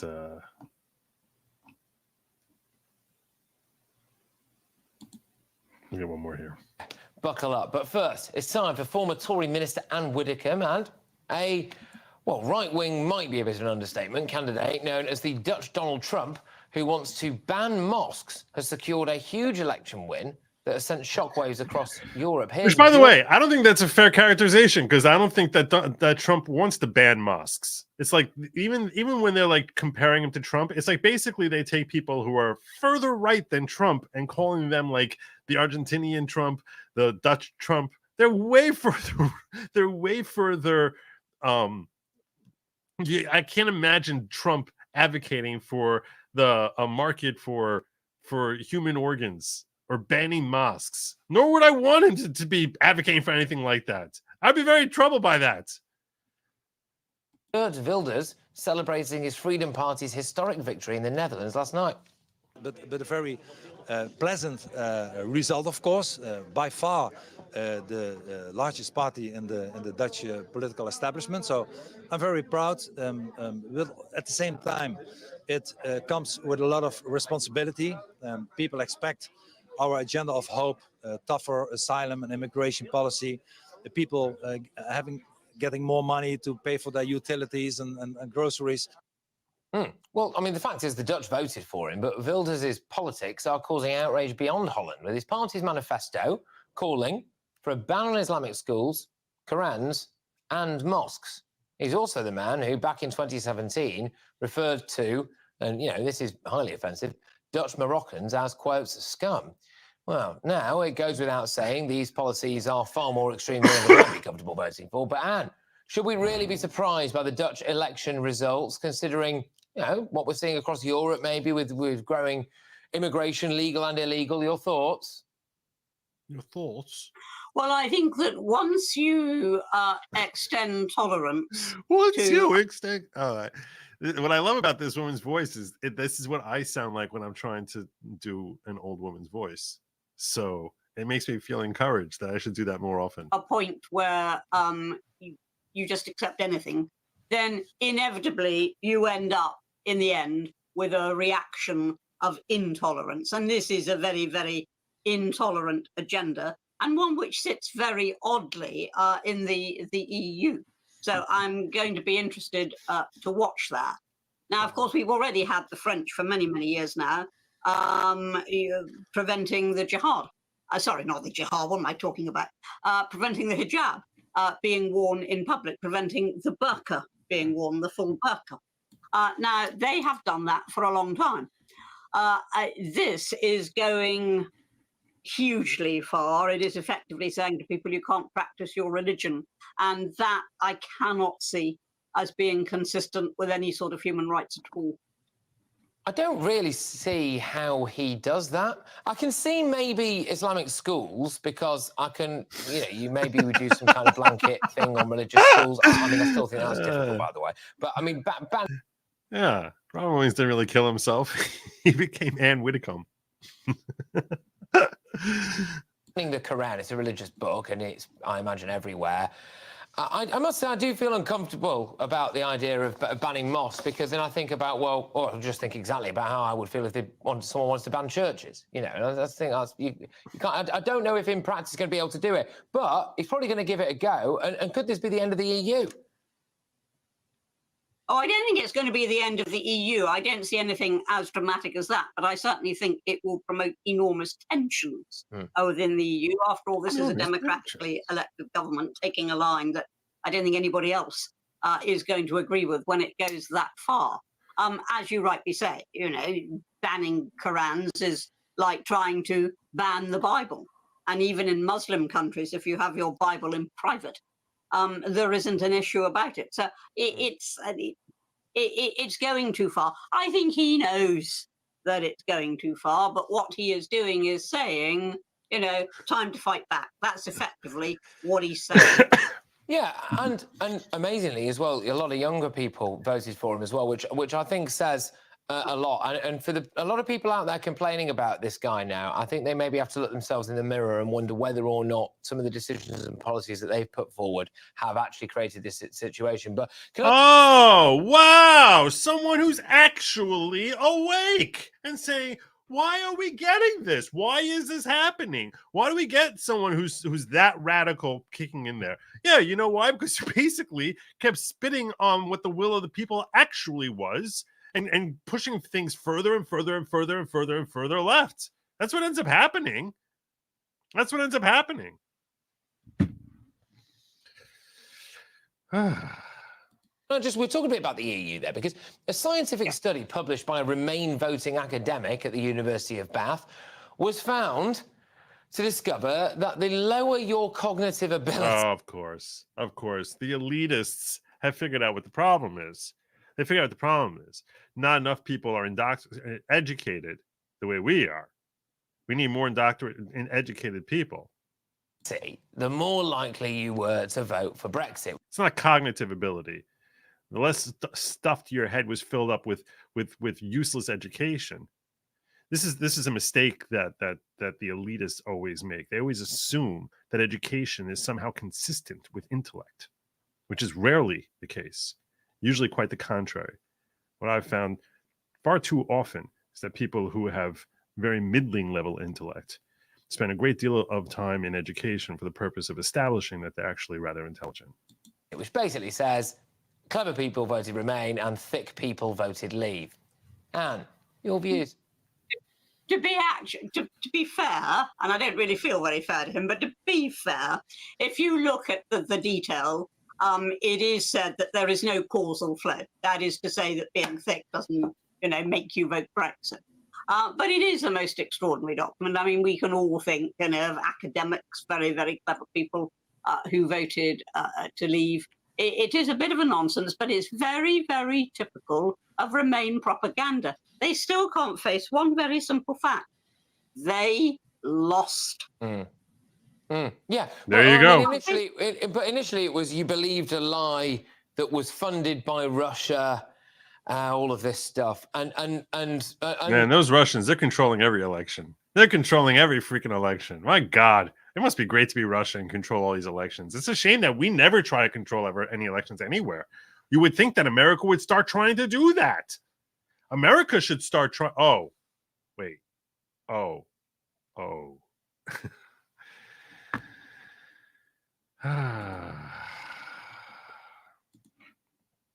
Adam Curry of the No Agenda Show has talked about Geert Wilders before. It'll be nice to see if they're able to make a decent coalition. Yeah, well, we'll see. We'll see. I mean, these parliaments, the coalition is always the struggle. What up, Hambrew? All the world, yet still zero self-awareness. Yep, well, zero self-awareness. Should call him the Trump touchdown. Clueless about Armenian Christian genocide. Well, that's certainly if you're Cenk. Who denies that? Oh, look at this, my jackals. IWD. I had the good fortune to actually meet and talk with Javier Milei a while back. Brilliant guy, very decisive, very intense. I hope Trump follows his lead in 2024. Happy Thanksgiving. Happy Thanksgiving to you too, my brother. Thank you so much for your support.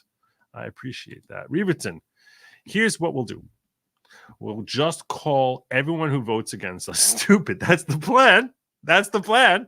The reason we're losing is because we aren't doing that enough, right? Yeah, if you call more people stupid, you'll win a lot more elections. That's obviously the way to remedy the situation. That everyone who disagrees with you is just stupid. To be fair, I often think the same thing. I'm like, there are people who disagree with me. They're just less intelligent. I think I'm more often correct on that, though. So, all right. Okay. I think that's enough on the international politics. I think that's enough on that. I wanted. Oh, wait, I forgot about this. This is what my whole show was supposed to be about. Oh my gosh, I almost forgot this. You want to? That's your right, but do me a favor. One of my favorite people on the internet. One of my very favorites. One of my very favorites. Who's not at all freaking out. Not at all freaking out about how the world is going so strongly populist at a time when Biden has a popularity level of, like, I don't know, butterscotch leprosy. Slightly better than regular leprosy. It's butterscotch leprosy. Yeah. So one of my favorite folks on the internet, obviously, is Harry Sisson. So he's getting concerned about a lack of popular support for Joe Biden. Here he comes making his pitch. He's toned down a little bit, which makes him a little bit less fun. I love when he's screaming, but he's toned down his rhetoric a bit. You know, I keep seeing people say that they're not going to. By the way, paid Democrat show.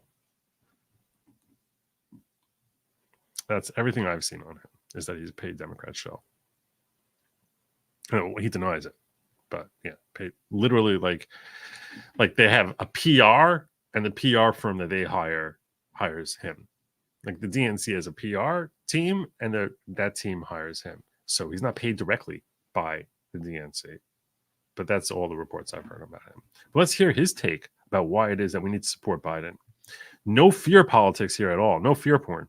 Going to vote for Joe Biden because of what's happening in the Middle East or some other issue they disagree with him on. Like the fact that our economy stinks, that there's millions of people streaming across our border. There's like roughly 1 million people that stream across our border every 3 months. And we have no idea who they are. And we can't afford to pay for food. And you're such a joke on the world stage that the international community doesn't look at us as a superpower anymore, or something like that. Some of those. If that's one of your issues, he's here to set you straight. And honestly, fine. Don't vote for Joe Biden. Go sit on the sidelines. Vote for Donald Trump if you want to. That's your right. But give me the fear porn. I need the fear. Give me the fear porn, please. I need the fear porn. Give it to me. Give it to me. Hit me with the fear. Hit me with the fear. Do me a favor. When Donald Trump wins and destroys America, because he's going to destroy America. All these people decided to sit out. Don't complain. When more and more of oh my gosh, you're going to destroy because people are sitting out. Women's reproductive freedoms are taken away because Donald Trump is insanely pro-life. Don't complain. He's insanely pro-life. Oh no. Women are not going to have reproductive rights. They're not going to be able to reproduce anymore. They're going to lose all their reproductive rights and not be able to reproduce. He's going to remove all these women's uteruses. When more and more gun regulations are rolled back and everybody everywhere has an AR-15 in hand. He's going to give everyone AR-15s. He's going to start a program where you sign up and you get an AR-15. The whole country's going to turn into the Wild West. Don't complain. When he's going to give them to 9-year-olds. Can you imagine? Why are you giving them to 9-year-olds? He's going to be giving them to 9-year-olds. This is crazy. How can anyone vote for Donald Trump? He's going to be giving 9-year-olds AR-15. He's going to try pushing down that age limit to 7. Climate change is not cared about anymore. Oh no! And the world is going to spin into a fiery death ball. We're all going to be spinning and spinning. Then out in space, we're going to look like some massive comet with a tail of fire sticking out of South America. That's what's going to happen. That's what's going to. You want South America to be on fire while we're hurtling out like some ball in space? Don't complain when people's food benefits are cut because Donald Trump wants to balance that budget and there's. Oh my gosh! Everyone's going to starve to death. There are going to be hundreds of millions of people who are going to starve to death without food benefits. Starving. Don't complain. Why is he just abolishing it? I can't believe it. We know he tried abolishing it 20 times when he was president.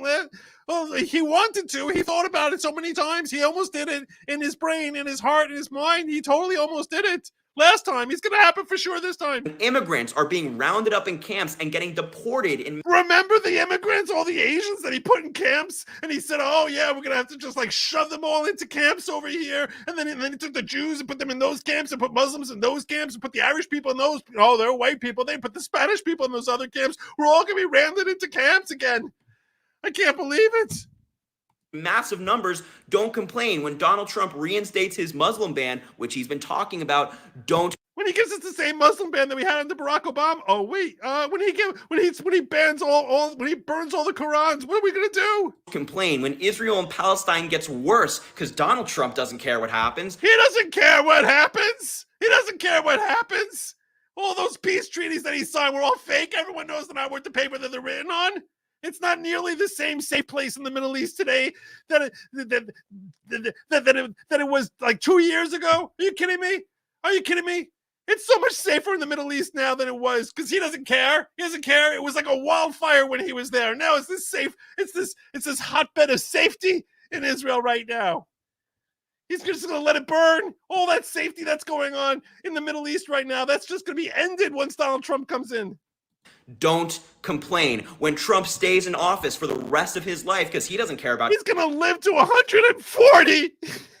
He's going to take his brain. He's going to start approving human transplant of brains and take his brain and put it in someone else's body and then another body. He'll probably, and it's just going to have one election after another with Donald Trump. This is probably going to give him Trump voice. Democracy, don't complain. This is what's at stake in 2024. We all know it. So if you decide to sit out and not vote for Joe Biden, knowing all of these things, even if you disagree with Joe Biden on a few things, then don't complain when America is destroyed because of Donald Trump. Destroyed forever. It's going to be like a fiery crater. It's going to be destroyed forever. Insane policy, because it will happen. It will happen. We saw it once, and if Trump... We saw it was destroyed forever once before. It was destroyed forever once before. It's going to be destroyed forever again. Trump wins, we're going to see it again. Don't make the same mistake twice. The master of fear porn.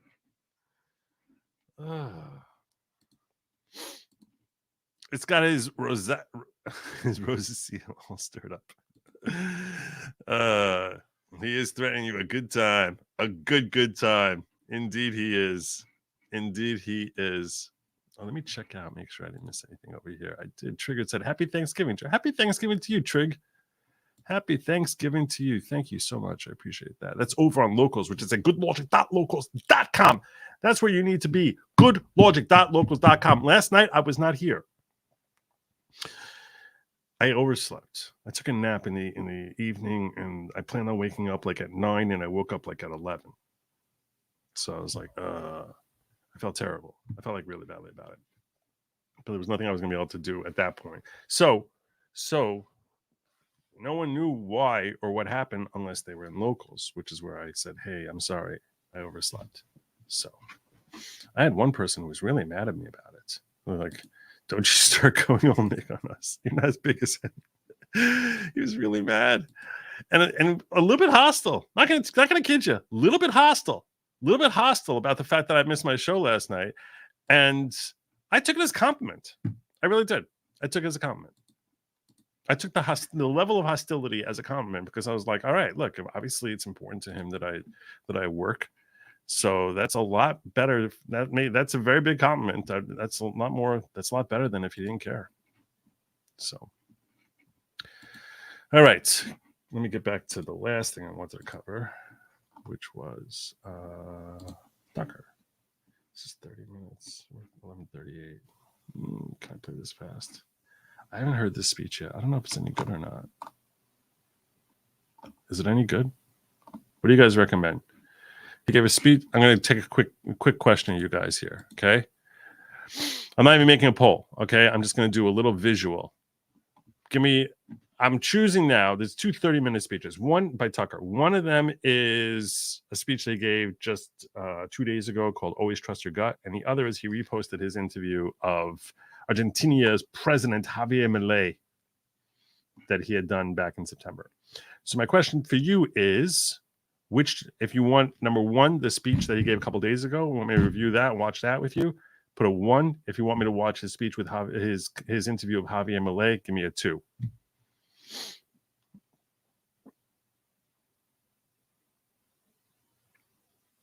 All right, in locals, I'm seeing a whole bunch of 1s.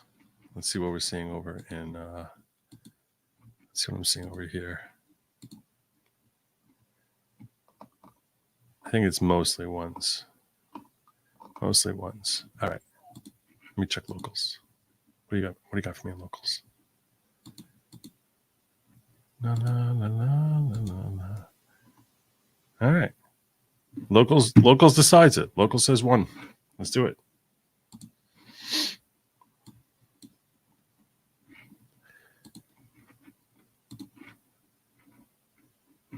I love it. Thank you. Tucker Carlson, everybody! Tucker fucking Carlson is in the house! Tucker Carlson! I've never had an introduction like that. And by the way, every introduction should come with profanity, so thank you. I didn't hear the introduction because I love his Amadeus laugh. An old friend of mine from television who's here. I didn't expect to see him.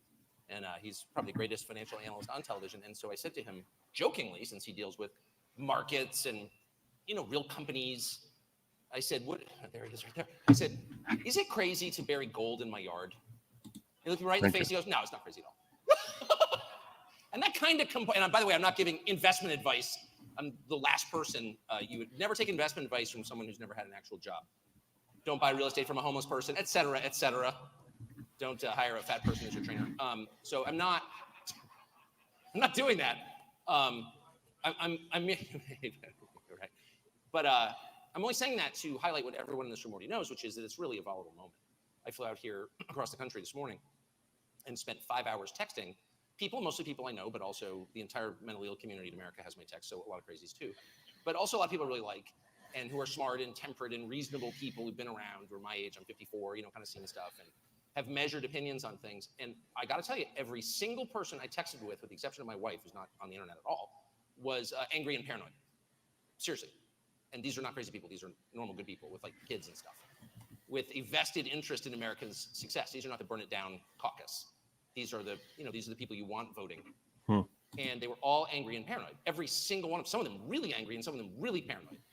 And I have to say, after assessing their views for 5 hours, yeah, normally. That's a little random, but I guess so, pretty much. I think they were justified in both. They had every reason to be angry and all the evidence required to become paranoid. And so I'm not mocking them at all. I'm just telling you, once again, what you already know, which is this is going to be, the next year is going to be, I think I'd bet my house on it, really like nothing we've ever seen in the country. And everyone can kind of feel that. Most of our perceptions come through intuition rather than reason. I don't know, 2020 was pretty crazy. 2020 was pretty crazy. That's a pretty crazy year. And if you have dogs, you know this because they can't understand any word you say because they don't speak English. Hardly any of them. But if you're close to your dog, the dog knows exactly what's going on, knows when it's time to go out, knows when you're going on a trip. Why is that? Because they don't hear anything, they just watch. And they feel. And people are very much the same. And if something bad is about to happen, everybody gets jumpy. And everybody's really jumpy right now. So I'm not here to make your anger and paranoia worse, just the opposite. I'm here merely to suggest a couple of things that I think you could do about it and that might be useful rather than pointless. Like spending a ton of time on social media screaming at people. Well, obviously I do that for a living. And I would never discourage anyone from doing it. Probably aren't going to solve your problem. So the first thing I think that's really important as you stare down the next 12 months is to accept the fact that that all your senses are telling you the truth. A good friend of mine called Gavin DeBecker once wrote a book, the thesis of which was every feeling, every gut level feeling you've ever had is real, is totally true. That your gut is the one thing that doesn't lie to you. Yes, I've said this a million times. And the reason this is true is because when you have a gut feeling about someone or something, I've thought this through. Why is it that we have gut intuition?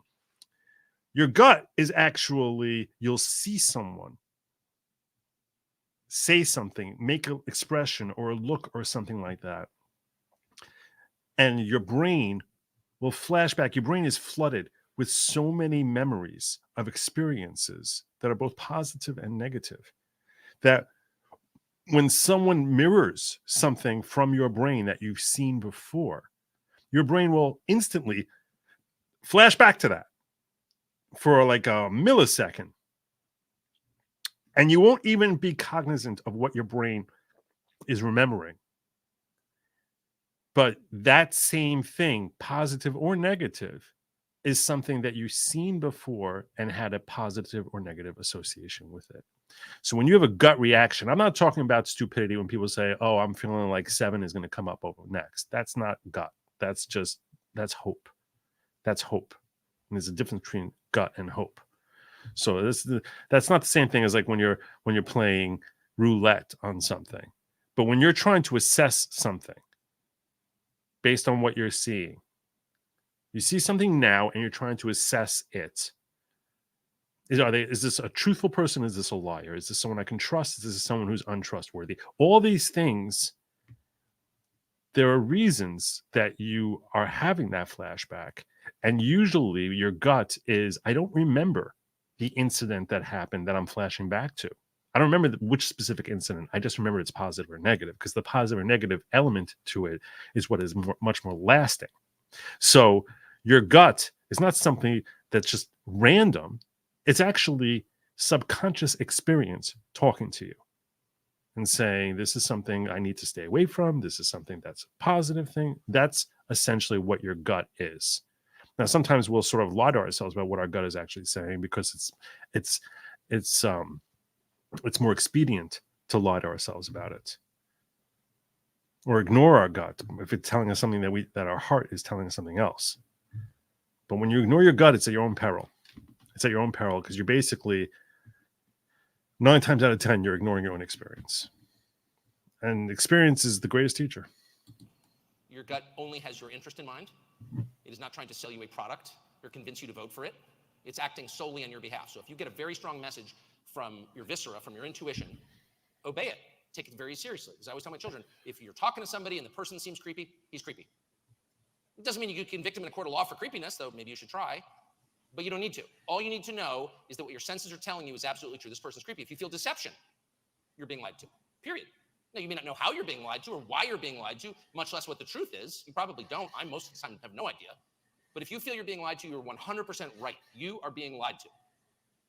And if you feel that something very intense and history-changing is about to happen, don't This is ignore as loud as it goes. Don't panic.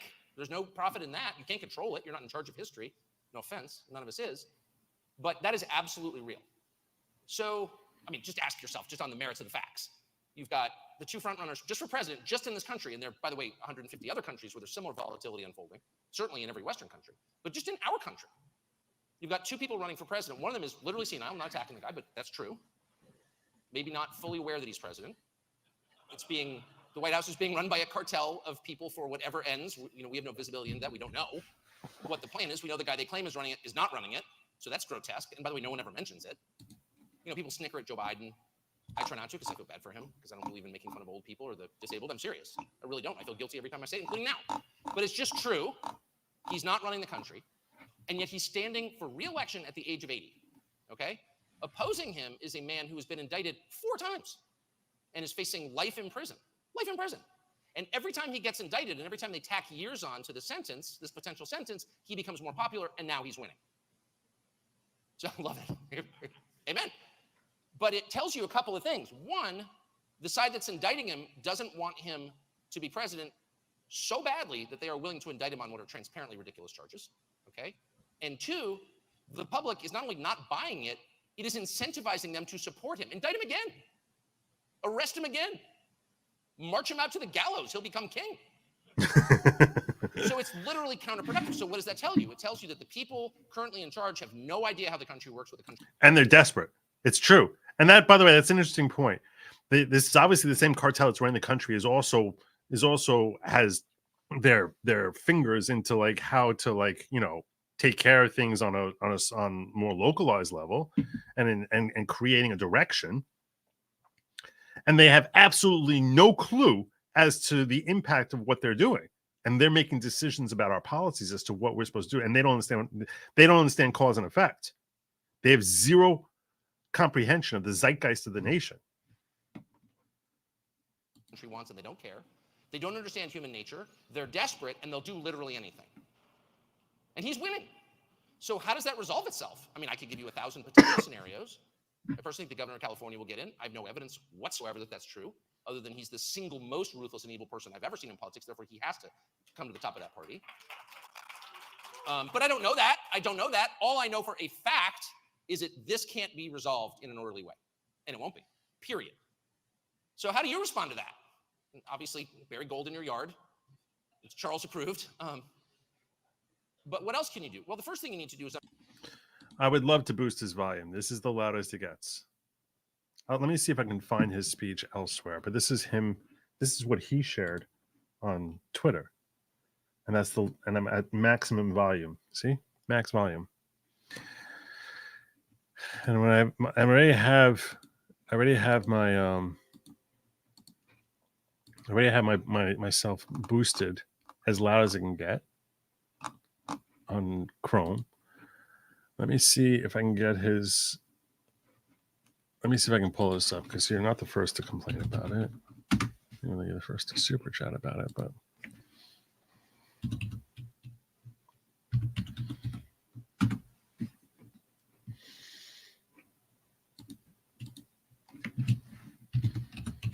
Let me see if I can find a louder version on YouTube.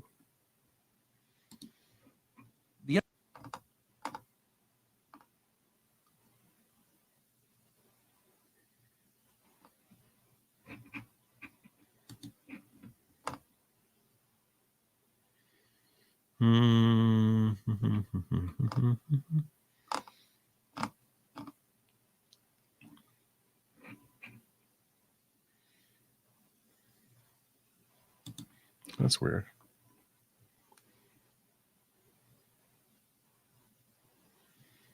His official YouTube page has only 25,000 subscribers. How can that possibly be? That's bizarre. I'm going to play it here meanwhile. And I'm going to try to find another version. Understand the terms and the stakes of what's going on. The big lie that we tell ourselves, and that I have told many times, is that this is political. This is not political. What we're watching is not political. This is not politics. Politics is a human-conceived system whereby civilized people settle their differences without violence and by consensus. Politics describes a negotiation. You want this, I want that. Neither of us is going to get exactly what we want, but we'll each come away thinking we didn't get totally hosed, and we can continue to live together. That's what politics is. And that's why nobody wants to watch it, because it's filled with horse trading and accommodations. No one exits the process pure. Everybody has given up something. That's the nature of it. And while it's unattractive, like watching heavyset people have sex, it's absolutely necessary. And it's kind of beautiful in its way. In its way. Everyone deserves love. And everyone deserves to live in a country governed by politics, not force. You say you hate politics. What's the option? Force. You only get two options. And we're past the political stage. Nothing, that's exactly right, whoever said that. Nothing that is happening now, or that has happened for the last 5 or 6 years, can be explained through conventional political terms, period. In a convention, and I hear people miss this all the time. Whatever awful thing is happening, and I've contributed to this endlessly, you find out that someone's getting a vig on something. Someone's making a little money on the deal. And you're like, oh, it's all about the money. Follow the money. It's all about the money. I've said this myself 1,000 times. Since I quit drinking, I say it less. But still, follow the money. And, you know, if it were only about the money, we'd be fine. We'd be fine. I'm going to try Because Rumble. I understand that. See if I can find a Rumble. Just in the same way that I understand, being totally honest here, most crimes. I understand most crimes. I wouldn't commit them because the penalty's too high and you try to be a decent person. But when someone who is poor robs a bank, or even if someone who's greedy robs a bank, or someone who's greedy makes up a fake cryptocurrency and buys his parents' houses in the Bahamas, I'm not pointing at you, Sam Bankman-Fried, but I'm just saying, I get it. I don't approve of it, but it makes sense to me. It's explicable. If people do something for power, I understand it. You cheat in an election so you can become president, even though you're senile. That has happened. I'm just telling you. Well, you want to run things. You want to be in charge. I get it. The lust for power is ugly. It's a sin, but it's certainly not foreign to anybody who's alive. We all know that feeling. It's totally recognizable. That's not what's happening. What's happening is bad behavior for its own sake. There is no upside to the great trends of our age. There's no upside to pushing transgenderism on kids, period. None. Not for the kid, not for the society at large, not for the parents who will never have grandchildren. Oh, it's just self-destructive. So why are they doing that? Well, you got to figure there's some percentage of the population who, decides I want to switch genders, whatever. We've had that. That's a long-standing thing. But it involved, a 100th of 1% of the population. If 40% of the girls in your kid's 8th grade class identify as non-binary, that's being pushed on them. That's not an organic conclusion they have reached. That is someone has decided to tell them that there are more than two sexes, and of course there aren't. But why is that person doing it? Is it really a conspiracy from gender clinics? I mean, maybe to some extent, but it's bigger than that. What you're seeing is evil done for its own sake, hurting people done for the sake of hurting people. That's exactly what you're seeing. But the people who are pushing it, what I disagree with him about this is that the people who are pushing it are people who are desperate to look virtuous. This is a plight of people who feel like they're immoral. They feel like they're not good people, and the way that they can feel better about themselves is if they show that they have more concern for a small demographic than their neighbors have. If they're in the group which is able to express more concern, that makes them feel more virtuous. The need to virtue signal is a hunger. It's a hunger for acceptance. It's by society and of yourself, to make you feel as if you're better, to make you feel about yourself that you're a good person. That's what it's for. So they end up pushing for something that makes no sense at all, and standing up like it's everything, that the most important thing in their lives, without questioning the legitimacy of what they're saying, because having a cause that helps them makes them feel good about themselves, that's the purpose. It doesn't have to actually be a good cause. It's a cause that helps. It's doing this makes me feel good. It's a selfishness. It's a selfishness of trying to make yourself feel like a better person. So I'm not going to question the legitimacy of all these different chemicals we're injecting into minors or people right when they reach the age majority, because I have enough. There's enough fictionalized science to support it that I can bury my head in the sand and pretend that there's legitimacy to it. And that way, when I'm promoting it, I feel like I'm a good person. I'm certainly a better person than you are who's objecting to it, because I'm concerned for this small demographic. And the evil people he's referring to, those at the top, are using these useful idiots as pawns. And they're not really useful idiots. It's more a matter of being insecure people who feel a deep emptiness within themselves and are trying to pacify that by saying, oh, you see, I'm really a good person because I'm an advocate. I'm an ally of X group, Y group, Z group. And tomorrow there'll be double K group. Definitely not a triple K. That's what it's about. Yeah, it's the pride of virtue signaling, like Cedar was saying. And you can feel like I'm genuinely a good person because I'm an ally of people who other people want to step on. You see a war like the war in Ukraine, and I have always thought since day one that good people can have differing views on that. I have my own views. I don't expect anyone else to share them. I don't attack anyone for not having my views. I've certainly been attacked for my views, but I think decent people can come to any variety of conclusions. But in the end, no one really benefited, actually, from that war. No one benefited. I saw a video today of the latest class of Ukrainian army recruits. They were older than I am. And I'm pretty freaking old, close to death. And these guys were at least as old and much closer to death. And by their faces, you knew they knew it. They look miserable. This is a country that's run out of men, and they're not going to win. So, people win or lose wars. I get it. You make a bad bet. You think this is going to work. It doesn't. I understand that. I've done it many times. But for American policymakers, for Janet Yellen, the Treasury Secretary, to announce yesterday that we must continue this war. This is true, too. It's part of a war with no hope of winning? When the best possible outcome is a generation of grandfathers get slaughtered? What? Because why? What you're looking at is someone who is thrilled, and I mean Janet Yellen, our Treasury Secretary specifically, who is thrilled by the prospect of people. Don't worry, all good job. Death is an inherent good. You're watching death worship. I wasn't offended. That's exactly what that is. Make no mistake. And I'm not attacking anyone who's for Ukraine or Zelensky. That's not what I'm saying. I'm really saying at this point, right now, if you're rational at all, and you take 10 minutes to read about it, there's no other outcome other than prolonged human suffering, period. And if you're endorsing that, you have to ask why. And then there's the question of lying. And the question of lying, since I'm in the media, though I don't admit it very often anymore, I guess now I'm unemployed, but I was in the media. It's a big question. I mean, when I started in this business, Apparently. my father was in this business in 1991. There was really just kind of one, well, the unspoken rule was have an interesting life and learn how to tell a story at dinner and, don't pass out till you get home. But the explicit rule in journalism really was just one, was to tell the truth. We're in the truth business, that's it. And of course we get it wrong. When we get it wrong, we admit it. The basic requirement of seeking the truth is admitting when you don't find it, right? That's how you know an honest person, when he admits he was wrong. And if you're dealing with people who never admit they're wrong, you're dealing with liars. So there have always been liars, and there always will be. But what we're seeing now is very, very different. Because the kinds of lies, there are two things that make it different. The kinds of lies that we're hearing are not conventional lies at all.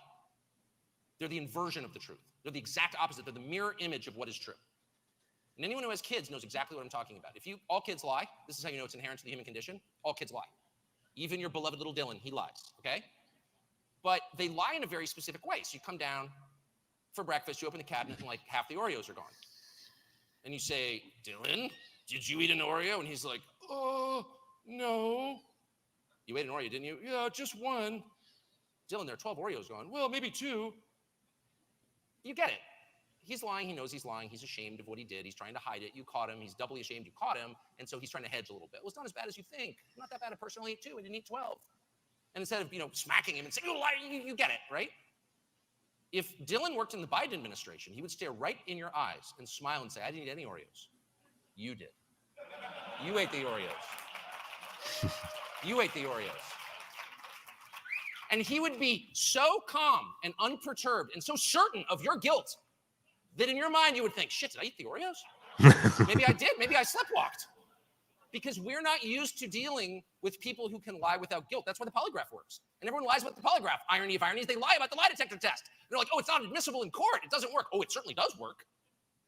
No, it's not admissible in court. I don't know why. But if you work for a big company or CIA or DOD, or if you work for any organization where telling the truth is a high stakes matter, they will polygraph you. And if you've ever been polygraphed, you know how effective it is. And it's effective because people don't like to lie. They do it because they feel they have to, because they're hiding the truth about themselves. I get it. But they don't like it. And something in your body, literally in your body, rebels against lying. You tell a lie, your palms will sweat involuntarily, your heart rate will increase, and you will breathe more quickly. And that's what they're measuring. So they know you're lying. So it takes a very rare person to lie in the way that we're being lied to. And it takes a very rare moment to see lying at this scale. But the final fact that makes this moment different is that they're not just lying, they hate the truth. They're offended by things purely because they are true, even when they don't possibly threaten anyone. I saw this today.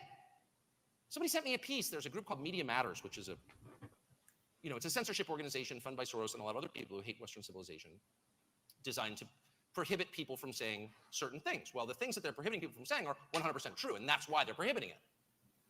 Somebody sent me a piece today where Media Matters attacked a guy for suggesting that our historical timelines were wrong, and there had in fact been advanced civilizations in earlier moments in time, and that they had been eliminated somehow through climactic events, through natural disasters, and that we're not aware of them in any detail. Well, that's a really interesting hypothesis. I have no idea if it's true. It kind of seems to be true. I'm not emotional about it either way. I'd like to learn more because I think it's really interesting. We have no idea how the pyramids were built, for example. How can we not know that? We sent a man to the moon, and you can't replicate the technology that created the pyramids. You don't even have a good guess as to how they were built. We don't even know when they were built. Those are facts. So a normal, curious person would say, well, why don't we know that? And what does it tell us about ourselves and about the past that we don't know? That's what I would think people would ask. They were attacking this guy for asking that question. And I was like, why would Media Matters care about your opinions on the pyramids? Why do they care? Or whether they were big civilizations in Illinois 10,000 years ago, which there were, by the way, that used metal. Amazing. But why would anyone care? Well, they care because that's true. That is just true. And the current version of history that we've been told is not only incomplete, it's just wrong. It's just flat out wrong. Now, I don't know what the truth is. I don't know what it means, and I would never claim to. But I know that what I learned as a kid is wrong. And so it is much closer to the truth to say we have no freaking idea how they built the pyramids, and that's kind of amazing. And Media Matters was offended. Now, why were they offended? They were offended purely because it was true. And that is across the board the case. Every person, and I just by happenstance, the nature of my job, know like 80% of the people have been canceled, which is to say had their lives destroyed by the censors. And I can't think of a single case where someone was destroyed for telling the truth, or for lying, rather. For lying. There's no penalty for lying. If they had lied, if they repeated whatever dumb slogan they were told to repeat, whatever, we're in a climate crisis, diversity is our strength, or whatever. whatever the approved script is, if they just read it like a good little robot, they would have ascended the ladder at NBC News. Yep. They wouldn't be living in their That's weekend totally hours. true. But they didn't. Totally true. What they did was they told the truth. And that is the case everywhere. And if you don't believe me, look back and do it when there's no one else around. Everyone's And the other thing I would add on to what he's saying here about like the nature of lying today, it's not just that there's no, like, these people don't care about lying or are proud of it. And I feel like it's almost like their function to lie. It's gotten to a point now where there's not even an attempt to have a veneer of truth. It's like, we know this is what we're going to tell you. And the whole fight of the whole mockery of fiery but mostly peaceful, you have to ask yourself, there's literally a fire flaming behind the guy, and he's saying fiery but mostly peaceful. The audacity that I'm going to look you in the face while holding 5 aces and tell you I would never ever cheat. You know me. I would never ever cheat. And you're sitting there and you're like, it used to be that when there would be a narrative, there would be an attempt to sell it. And now it's like, no. His hand is better because he has 5 aces. Biden's got 5 aces. Trump only has 4. So he wins. You're like, how are there 9 aces in this deck? That doesn't make any sense. But we have enough. You people, we're relying on the trust, the fact that people trust us, that they'll just accept because they want us to be telling the truth. So even if it's obvious that we're not, since they want us to be telling the truth, their hope is what will convince them that we are telling the truth, even when their eyes and everything that they're perceiving shows that it's complete fiction. The last 15 famous people who are canceled for saying the wrong thing. And ask yourself, is the thing they said wrong? You may not agree with it. It may offend you. Some of the things people get canceled for are kind of offensive, in my opinion. But that's not the measure. The measure always and everywhere has to be, in a free society, in an honest society, in a decent society, is it true? Truth has to be a defense. And it used to be our first defense. You would say, well, in fact, there was a guy who used to say, facts don't care about your feelings. He's changed his views on that recently. But that remains true. The facts matter most. And even more important than the facts, the truth of the facts. What do they mean? That's the most important thing. And it used to be, you could say, well, I'm sorry, I shouldn't have said that. I always say to my children, never tell the truth about other people in their presence because it can really hurt them. I told my kids to lie. The only lies that hurt people are the true ones. The only attacks. Don't call a fat girl fat. That's cruel. But in the end, that's a function of politeness. I was telling my children to be polite, to care about their feelings. FYI is a browser extension called Volume Booster. Trying it right now in Chrome, and it works. Legal matter and a cultural matter, you cannot punish people for telling the truth. Period. My friend.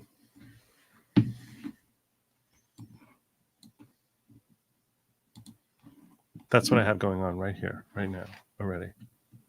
It's a volume booster. And look. I have my volume, default volume level, 100. And I thought, like, oh, if I make this higher, that's going to do something. No, that just says like how many levels I can do it on. It doesn't do anything. It's already at 100. That's what I was saying when I said I'm already boosted. And maybe there's another thing you're talking about, but this is the enhancer for YouTube, right here. It's an enhancer for YouTube. So I don't know if you're talking about something else. Or else you become an empire of lies. But I appreciate you trying to help. They don't hate truth. They just know if you're conditioned to say things you know are untrue, you'll live in constant terror all day. Maybe. Actively hate the truth and who lie for the sheer animal thrill of doing so. You are living in a dark time under very dark people. And the stakes are the ultimate stakes. It's not about who gets elected. It's about what happens to the world and your soul. And so my advice, like, what can you do about that?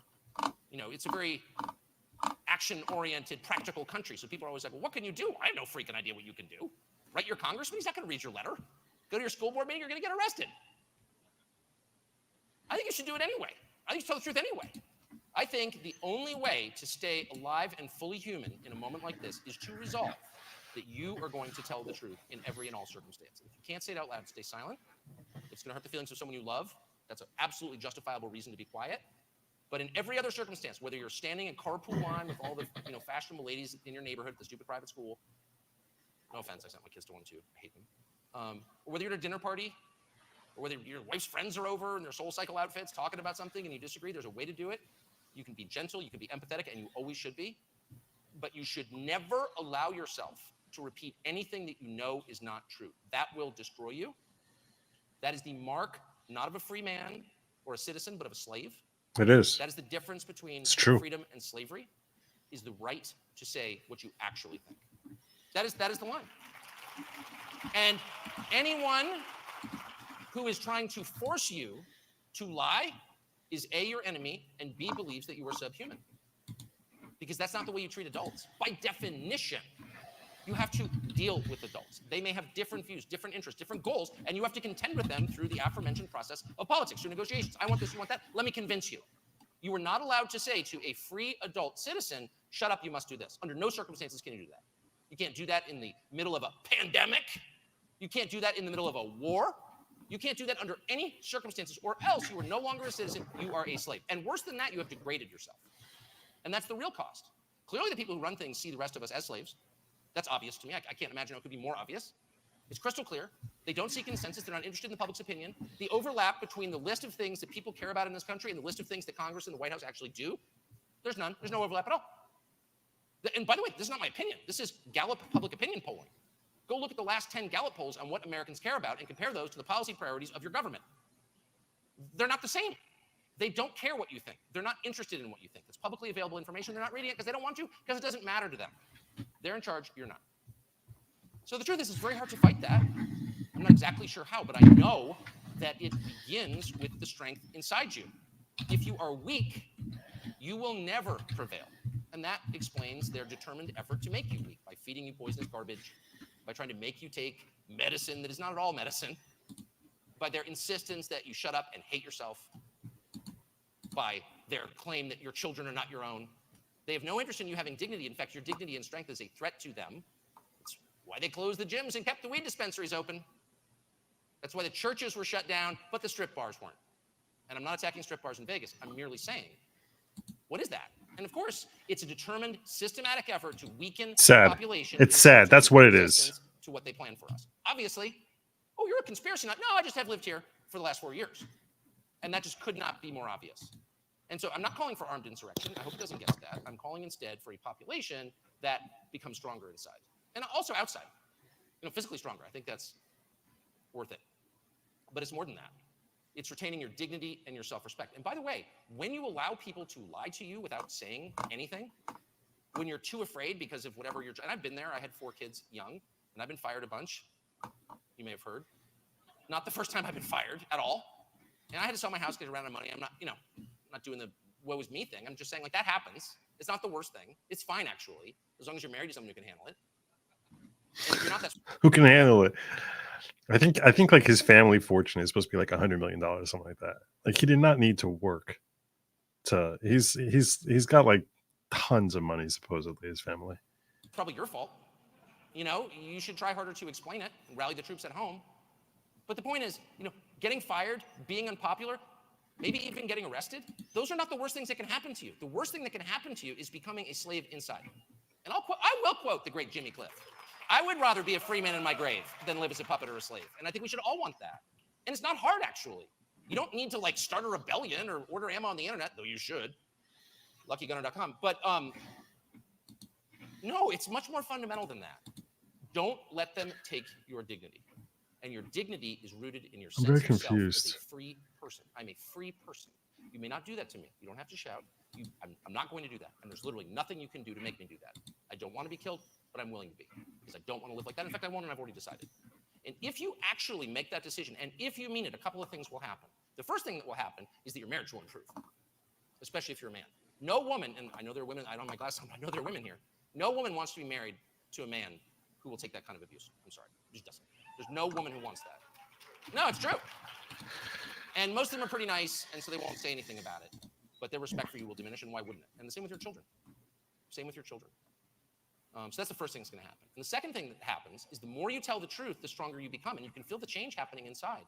And you don't have to believe in the supernatural. I happen to, but you don't even have to understand, and I don't really understand where that comes from or why, or where that power emanates from. But I've experienced it. And anyone who has told the truth experiences it too, instantly. In the same way that lying and crappy behavior and being drunk all the time, I've been there too, makes you weaker, telling the truth makes you stronger, and you can feel it. It's like a superpower. Did I just do that? And other people can feel it too. They can smell it. Dogs can smell it. The person who tells the truth is strong. Other people respect the strong. And then it just increases from there. And the third thing that happens over time, if you tell the truth persistently, quietly, gently, politely, not spray painting it on buildings, just no, in a dignified way, no, not doing that, sorry. And here's why. If you're interested, I'll tell you, but I'm a free man and I'm not doing that, ever. The third thing that happens if you adopt that posture is that they will back I just up. tried that, and when I raised the Liars volume, I are didn't hear weak. any change They are at all. weak and afraid. They can't even admit that the president's senile. They're hiding behind. Isn't that astonishing that they can't even admit that he's infirm? Like it's like this is the level of lies that we're getting now. Damon Blackfire, fuera zudos, fuera. I don't know what fuera. What is fuera? Did I just like curse in Spanish? What is fuera? I don't know what that is. Sounds good to me, to be honest. Was just clarifying. Yeah, I just tried. I just tried putting this extension in here. You'll see here in my extensions, I just put in volume booster and turn up volume maximum. And I don't see any difference. I don't see any difference at all. Behind a facade of lies. But the operative word, the verb in that sentence is hiding. They're hiding. Who hides? Weak people hide. Scared people hide. Yep. People who can't stand sunlight hide. I totally agree. Be brave enough to tell the truth. Be brave enough to tell the truth, even if the truth sometimes sucks. That's who hides, and that's exactly what they're doing. They are weak. You can be silent. If you need to be silent, you can be silent. You know, and he's right. There are times where you must be silent in order to protect the feelings of loved ones. But I think he's spot on in what he's saying. Be silent or be truthful. And they are You'll be happier. You'll be much happier. That's why, think about why polygraphs fails, because internally you're feeling awful. afraid of the population, and I'm sad to say the population has given them very little reason to be afraid. But they're still afraid because they know they're doing wrong, they know they're serving lies, they know nothing they do or say is justifiable, can withstand scrutiny, and on some animal level, they are terrified of the day that the average person, not some stupid talk show host, but the average person who works at some big dopey company and shuffles to work every day in some pod with a drop ceiling and fluorescent lighting, that guy is gonna be like, nope, I'm not going along with it, sorry. I'm not going to the DEI meeting today because I don't think you should discriminate people on the basis of their race. How's that? Because it's immoral, actually. And we've got a monument on the mall that shows that it's immoral. It's to Martin Luther King. And that was his core message. We're not going to discriminate against people on the basis of their skin color, period, for any reason. It's always wrong. This is immoral. I'm not participating. If enough people do that and things like it, this whole nonsense will end immediately. That's the one thing they can't handle. You don't have to take to the streets. You don't have to take Saturday off to hold a candle, carry some stupid spray painted sign on a bed sheet. All you need to do is tell the HR lady, I'm opting out. And here's why. And I hope you will. Thank you. Dang. Dang. Dang. I was trying to figure out what's going on with Nick tonight. That's what I was doing during the last 10 minutes of his speech there. I'm struggling to find it. The purpose and goal is to break down society so they can use it in their Marxist utopia. That I think is likely true. I think that's certainly the agenda of a lot of the people who are at the top. I'm like I said, I'm trying to see. It's already 12:17. I was texting Nick today. I had a whole conversation with him by text message, and there's a few things I wanted to go over with him. And I had actually a pretty lengthy conversation with him, and I finished it by asking him. Well, we didn't finish it, but somewhere in the middle, I said, "Are you working tonight?" And he said, "Yeah." I said, "I was going to toss you a link. No pressure to join, but pop in for a bit if you want. Just relax chatting." So I said, "Okay, cool." And so that's why I was going to redirect you. I was looking to redirect my stream over toward him. And then when I went to my redirect place here, which I'll show you how I do it in case you're wondering. I'll show you how I do it. So I got my stream customization over here. This is how we do it. This is how the professionals do it. So if you're ever making a stream and you want to redirect, so you go down to the details and then you go to customization and you go to redirect and you put an ad and then you put in search for videos from other channels and you put in Ricotta back. You put in avocado. And I get this idiocy. I get this stuff. I don't know what the black cat show. What? These are all people who I can't. Normally, I see him here. There's like a thing that is clickable that I can just click on it and then boom. So I don't see him streaming.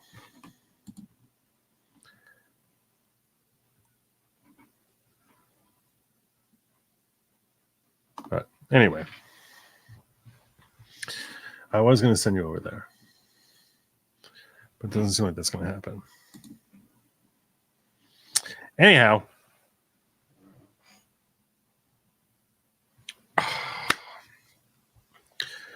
so maybe he got hit by the tryptophan, whatever. I think I'm going to be wrapping up here. I'm already like more than 2 hours in, 2 hours and 15 minutes in. And I think I'm going to be wrapping up. Tomorrow I'm supposed to be on Layback News with Eric Hunley. And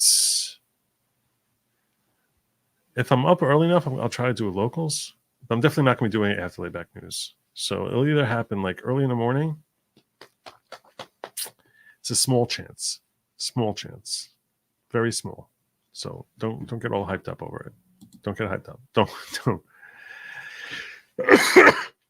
All right, my friends. I do think it's time for me to wrap this thing up.